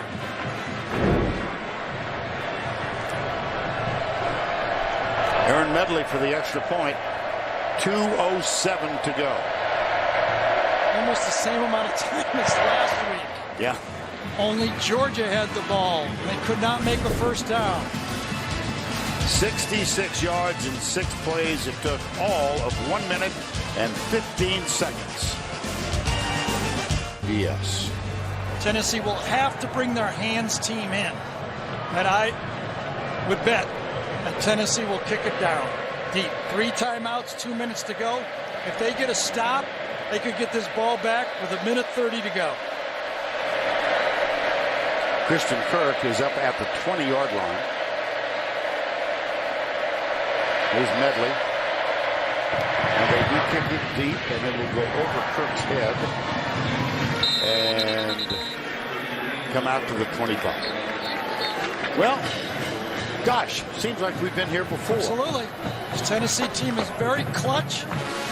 They're great leadership by Butch Jones to not get his team to spike, 6 turnovers? Yep. To stay in this football game, numerous injuries. You can't help but admire this Tennessee football team. Well, we mentioned the fact that they came in 5-0, and 4 times they were down by 10 or more, and in this one they trailed 28-7. They knocked off Appalachian State, Virginia Tech, Florida, Georgia, and now they're within 7, and the Aggies have the football. Trayveon Williams. A quick timeout, just the way I would have done it. Time taken. We'll step away. Battle of undefeateds. Tennessee's got a little work here to ensure that that would happen. 2nd down and 8. I don't know if I'm going to let Trevor Knight throw it, but if I'm Kevin Sumlin, I'd say, you can run anything else you want. I don't trust my defense. We need a first down. Left side. Trayveon Williams keeps meets his fate, and he's loose. It's a foot race. He's at the 10. He fumbles. It's going to be a touchback. Yes, he did. He fumbled through the end zone. Malik Foreman forced it. What a play. He would have been better off just sliding down without a touchdown. The game's over. This is going to be a touchback. Tennessee's going to get the ball. Ruling on the field is the ball was fumbled forward out of bounds to the back of the end zone. That is a touchback. First down, Tennessee. 20-yard line. I don't know if Butch Jones has pixie dust, but whatever he's got, I'm buying it. I'll tell you that. This play, what a tremendous play from behind. The touchback, and not only do they get the ball back, remember, if the running back right there, Williams, would have just taken a knee, the game is over. He did not have to score. And now, with 2 timeouts left, they're getting the ball back. Watch him punch it out from behind. It's Malik Foreman, a senior. I don't know what's more improbable. Coming here, if they could win this game with 6 turnovers, being down behind 14, having a running back running for a touchdown, and still being in the football game. 1:49 to go. Move. Left tackle. Brett Kendrick. That'll cost him 5. Again, keep your wits about you at the end of football Prior games. to the snap, false start, number 63 on the offense. 5-yard penalty, first down. How ironic. Malik Foreman, the guy who took a half step off the week before, is the one that hustles through the play and punches it out this week. First down 15. 12 penalties on Tennessee now. Along with 6 lost fumbles. And they're a touchdown away. Here's Dobbs. All kinds of time. It's Tyler Bird, the freshman. Gets a block. He's down at the 41.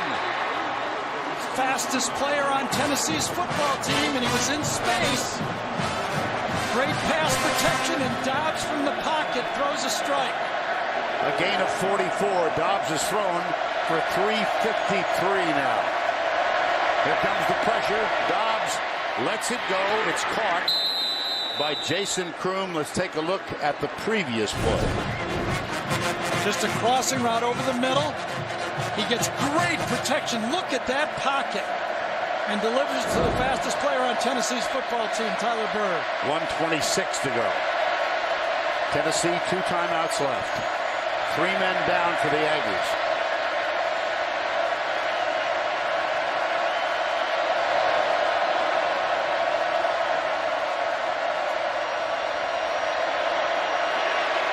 Crossing route again to the 30. That's Brandon Johnson, number 17. Myles Garrett is barely running right now. He's hobbling. Injured left ankle. Yeah, Kevin Sumlin had to take a timeout. 1:12 to go.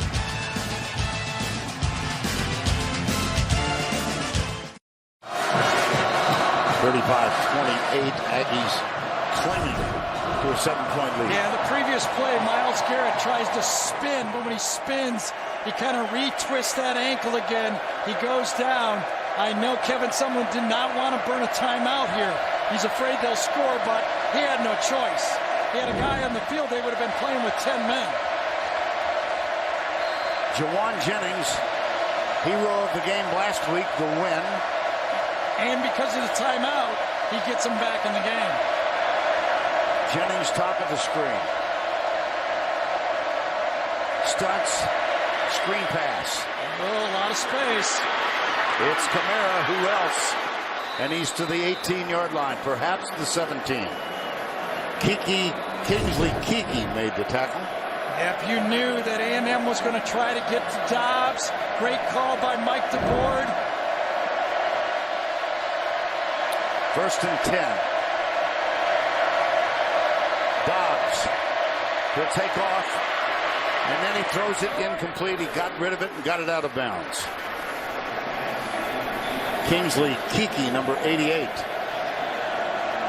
Second down. Tennessee with close to about 650 yards, going close to 700 yards. Jawan Jennings, top left. Tight coverage. Dobbs with the change. He's got a big height advantage up there. Blitz. Dobbs hit as he lets it go. Kamara driving. He's in. Touchdown.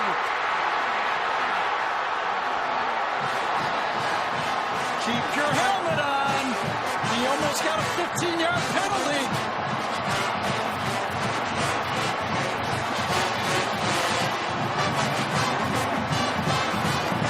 They will go for one to the tie.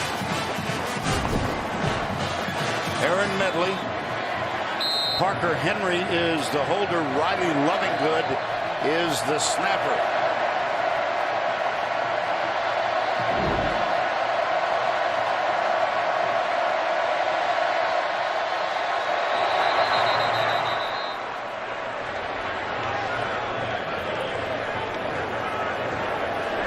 Right guard moved.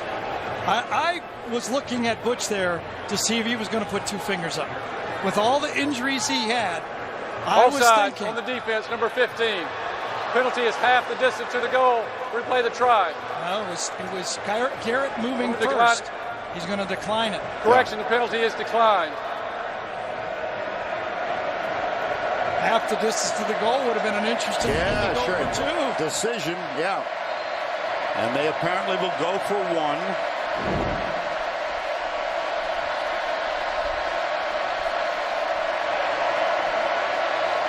High snap. Good hold. And Parker Henry may have saved the tie. How about the game that Alvin Kamara has put together?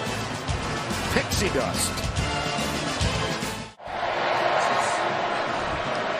35-35. Kamara, 17 runs for 127 yards, 8 catches for 161 yards. He's close to 300 yards in total offense, and that does not count his punt returns. He's having a Christian McCaffrey type game. Boy, that's right. All of the kickoffs in the game, I think, have been touchbacks. So is this one.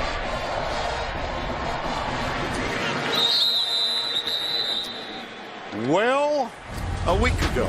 Lessons learned.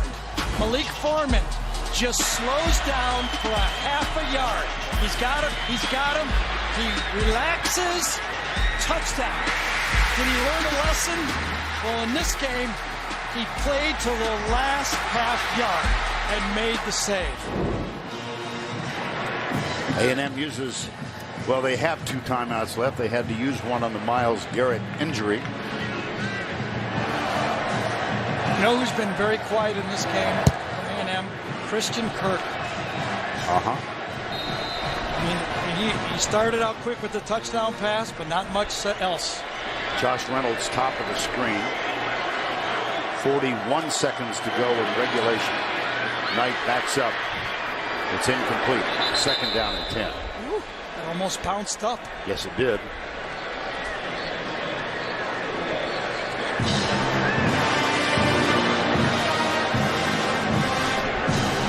Interesting calls for A&M.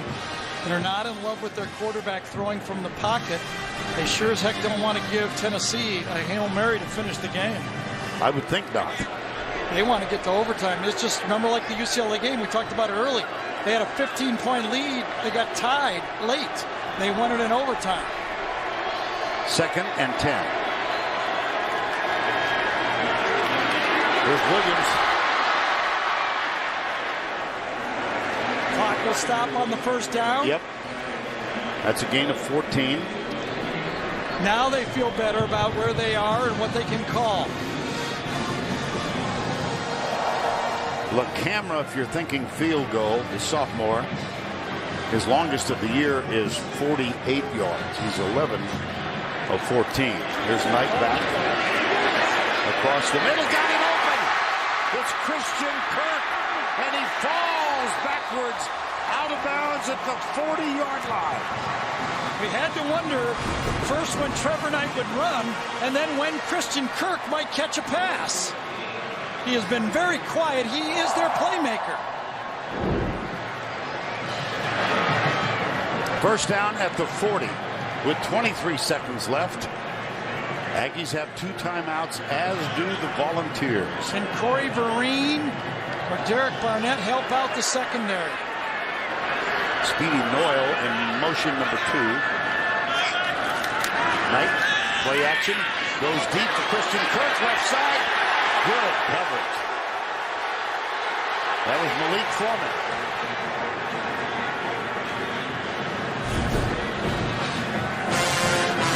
Had him by the jersey again. Did he ever? Well, that is a bad habit. He has to break that habit. That'll go through the officials like hot melt through butter. That will be seen by every officiating crew, and they'll start looking for it. I got to think Josh Reynolds here. I got to be honest, number 11. He is money. He's the top of the screen. Right. And there's a little bump and run coverage on him. Here's Kirk. High snap. Knight hands it off. Here goes Trayveon Williams. They try to knock the ball loose, and they do not. Timeout. Clock stopped. It's not timeout. It's stopped on the first down. 10 seconds. They should use a timeout. They have to with only 10 seconds. Take your time. That's a gain of 22. Oh, see, he's got some moves, doesn't he? He has rushed 26 times for 209 yards. This is an official's timeout. Now, were they not to gain a yard, the ball is at the 18. It would be a 35-yard field goal. Yeah. Remember the last extra point we pointed out that it was a very low kick. So that has to worry A&M. They probably have time for one play. Daniel LaCamera, a sophomore from Tarpon Springs, Florida, coming into the game 11 of 14 with a season long of 48 yards. One of the things you do at this point is go to your kicker and say, where do you want the ball? Where do you want to kick from? Trevor Knight most likely will keep the ball, run to his right, center the ball, and then try for the kick to win the game.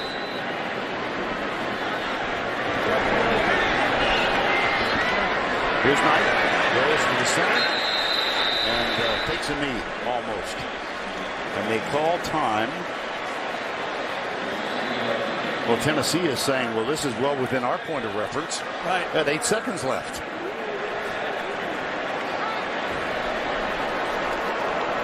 Was it A&M that called the timeout?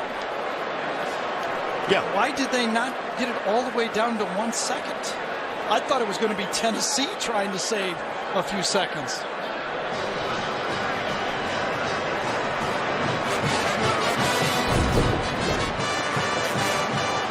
Run to the right, relax. You got plenty of time. Look at the clock. And they call it with 8 seconds to go.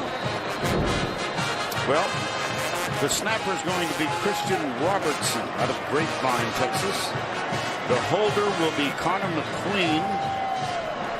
His dad played at A&M. His granddad, Bob, was one of the great coaches in high school football in Texas. And the foot belongs to Daniel LaCamera. Watch, Butch will probably try to freeze him. He's got 2 left.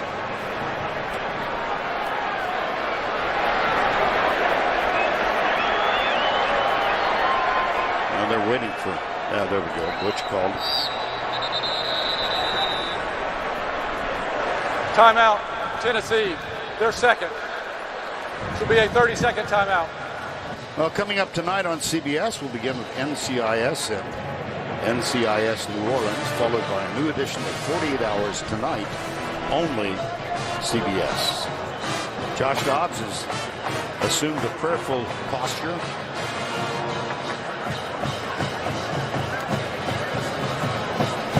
All he's done is throw for 394 and rush for 52 and caught a touchdown pass.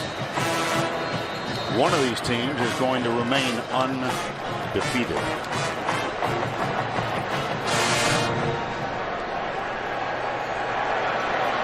This is only the 7th time the two top 10 teams have played at Kyle Field.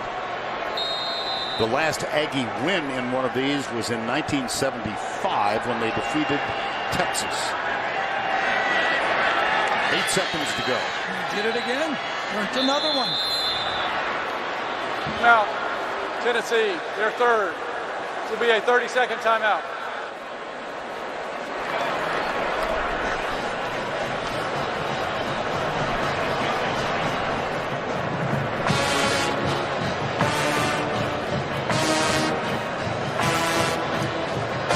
Tennessee football is pretty fun to watch, isn't it? Well, we've had them 3 weeks in a row, and we get them again next week. That will be against Alabama. You got to go to basics. You got to go to your center, snap, holder, get it down, do the normal, go through your fundamentals, keep your head down when you kick it, and then look up. And again, Christian Robertson is the center. Connor McQueen the holder. Daniel Kamara will kick. You had one low kick. You got to get this ball in the air. We're going to get penetration. For the lead.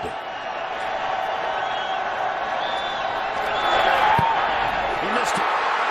He missed it.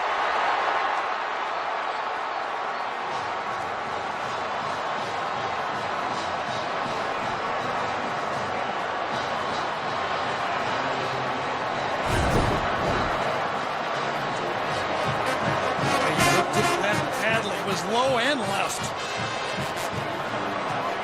Pixie does all over this guy. Everything he's doing right now, Butch Jones is pitching a perfect game as a coach. Again, 6 turnovers and a tie football game. Not to mention 12 penalties. And we're tied 35 all with 4 seconds to go. Just take a knee. Oh, yeah, yes. Take 2 knees if you can. A miraculous play by Tennessee kept this football game going on. Malik Foreman, one of the great plays you'll see defensively all year. OT coming up.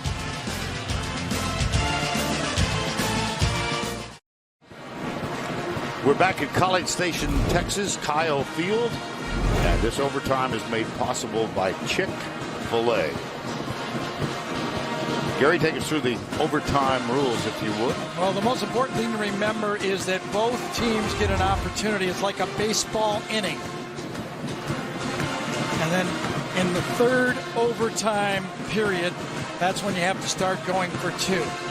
If there is an advantage in this game, it has to be with Tennessee because they have the superior field goal kicker. I think A&M now has to decide throughout the whole overtime play is if they ever want to settle for a field goal here. Vern, I got a good friend, a Tennessee friend named Vince, who last week turned the game off with a minute to go. I think he's going to watch the whole game. What do you think? David Smith. The other team will have the other choice. Still tying up for 1 overtime. We'll go to the second overtime. If you lost the first one, we'll have David Smith got to turn his mic on. So, as far as we're concerned, he's popular. But you know what the overtime rules are. Here's Smith. His head's going to stay on his head. His head. Play defense first. Which way you want to go? So the Aggies will go on defense first. And I'm sure Tennessee will go left to right towards their crowd, yes, which is in the right end zone. And a very good crowd representing the Volunteers. Texas A&M has won the toss and elected to play defense. Tennessee will be on offense going in this direction.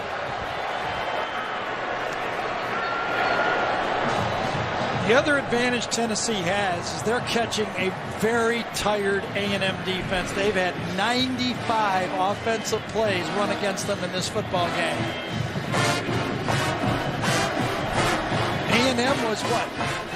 1 yard and 1 field goal kick from wrapping up this football. Oh, yeah. Yeah, if Williams doesn't have the ball knocked out of his arms at the 1 by Malik Foreman, and it went through the end zone for a safety, and then Kamara just missed what potentially would have been a game-winning field goal. Yeah, it went through for a touchback. And they got the ball back, yes.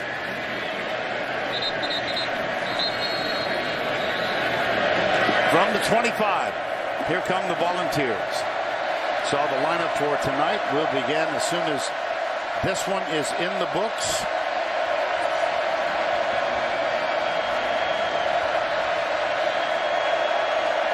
Alvin Kamara in the backfield.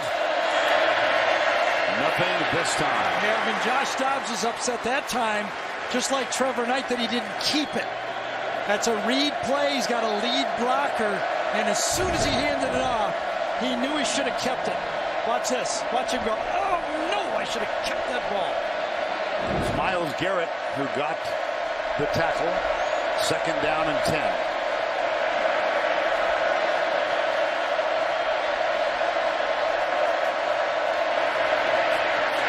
This time he did keep it. And he's out of bounds near the 21-yard line. You know, and the great strategy here by Tennessee and Mike DeBoard is running the keep towards Myles Garrett.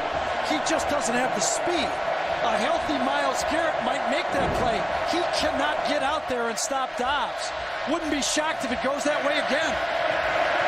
3rd down 5. 2 wides to the right side. They're joined by a 3rd.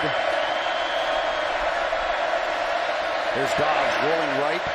Firing it. Got. Knocked out of bounds at the 16-yard line. Now remember, Tennessee has the advantage with a field goal kicker. They have to kick the field goal here.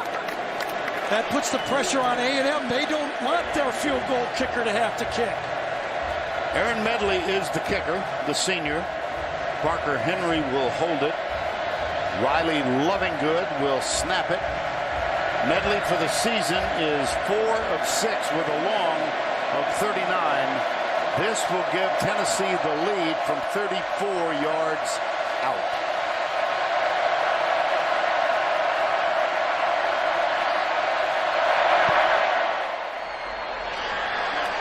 Perfect.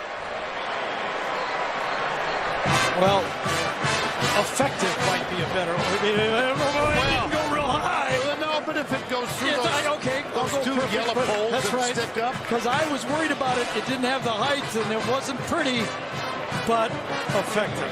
How about that? Okay, I'll settle for a cut. Whoa, because I did not know if that was going to get a hook outside. I'm all building them up as the advantage. Well, I was listening to you. Well, now if you're A&M, you could say, we did this before. We were in this situation against UCLA and we scored a touchdown to win. At one point, the Aggies led 28-7. Quarterback draw. Knight inside the 20 near the 18-yard line. 2nd down. How ironic that both of these teams began the season with overtime wins. And here they are, each trying to go 6-0. Right now, Tennessee in overtime leads by 3.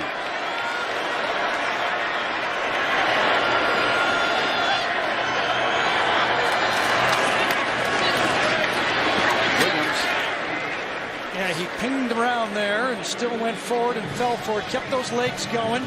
It wasn't a great blocking job by A&M, but it looks like A&M will try to hurry up. 3rd and 1. Oh, I don't think so. I don't think so.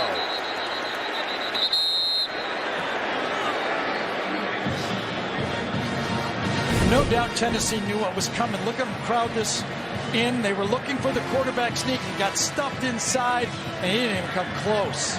They're going to have to put the field goal team out there. That's one I think Noel Mazzoni would like to have over again.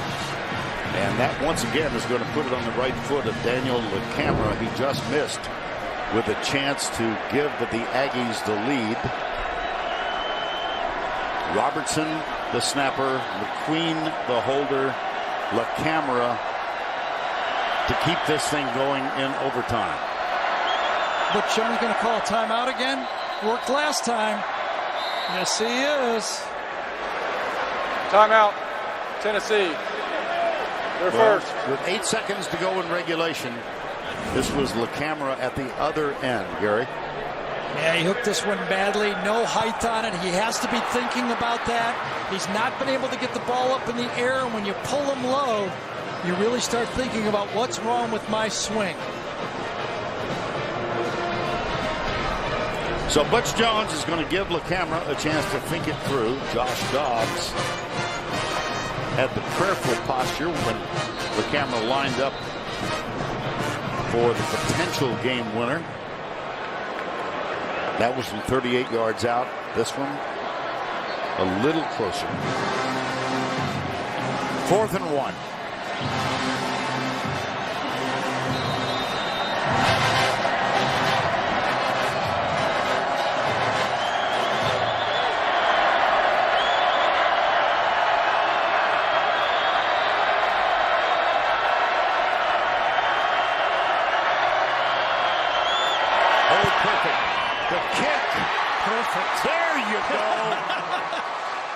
I had to help you on that one. Now that's perfect.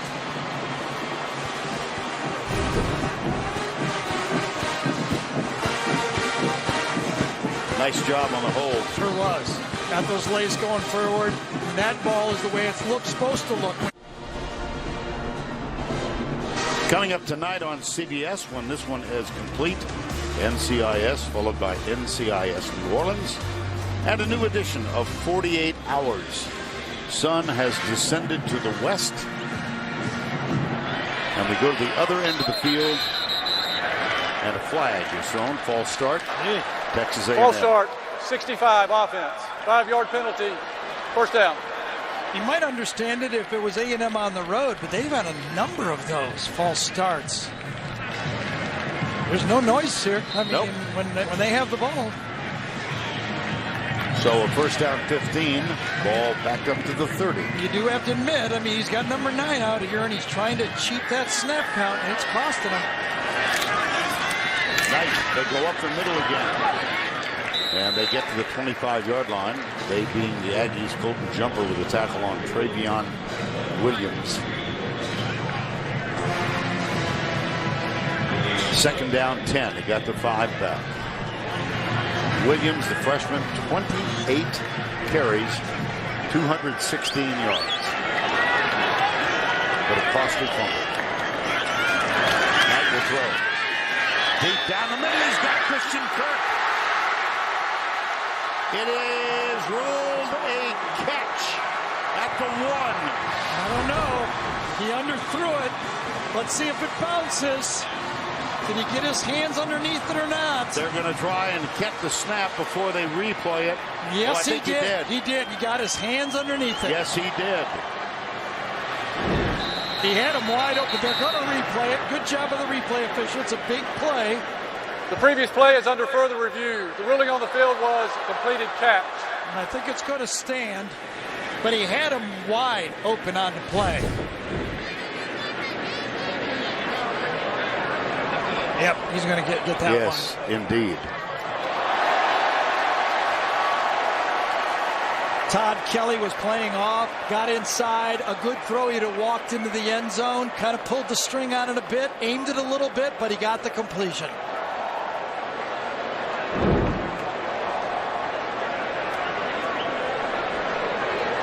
In the second overtime.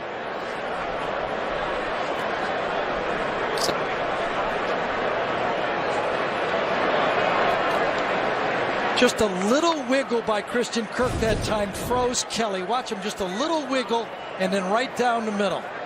He's on Kelly one-on-one. Will and by a well-thrown ball. After further review, the ruling on the field is confirmed. Completed catch, first down, Texas A&M. That's a really tough matchup for your safety on Christian Kirk.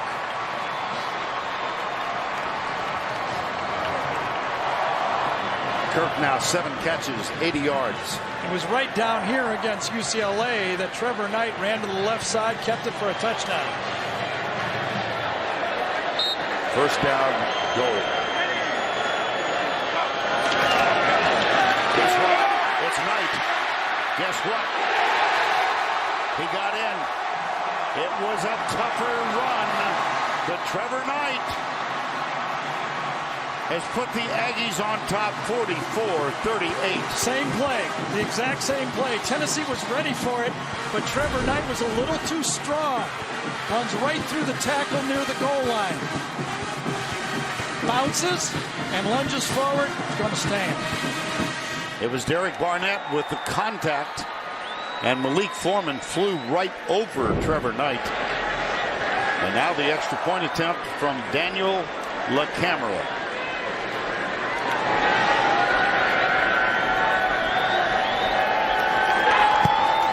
Dare I say it? Go. Perfect. You got it.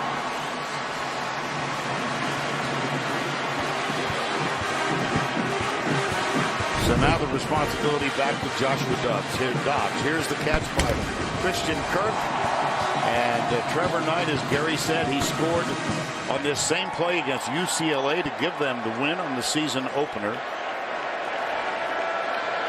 And of course, in college football, the advantage of going second is you needed a touchdown. So Tennessee was in 4-down territory from the first snap.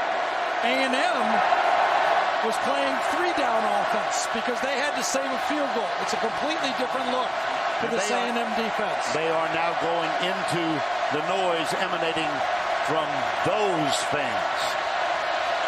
2 wides to the right, 1 to the left. Play action, Dobbs back, goes deep down the middle, it's intercepted. Game over.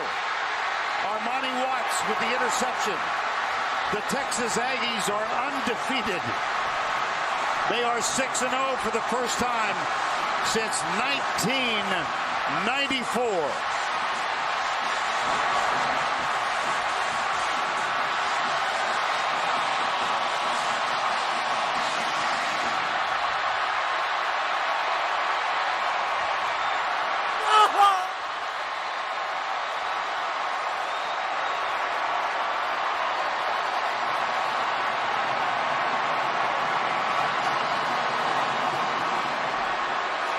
And it's time now for the Napa plays of the game.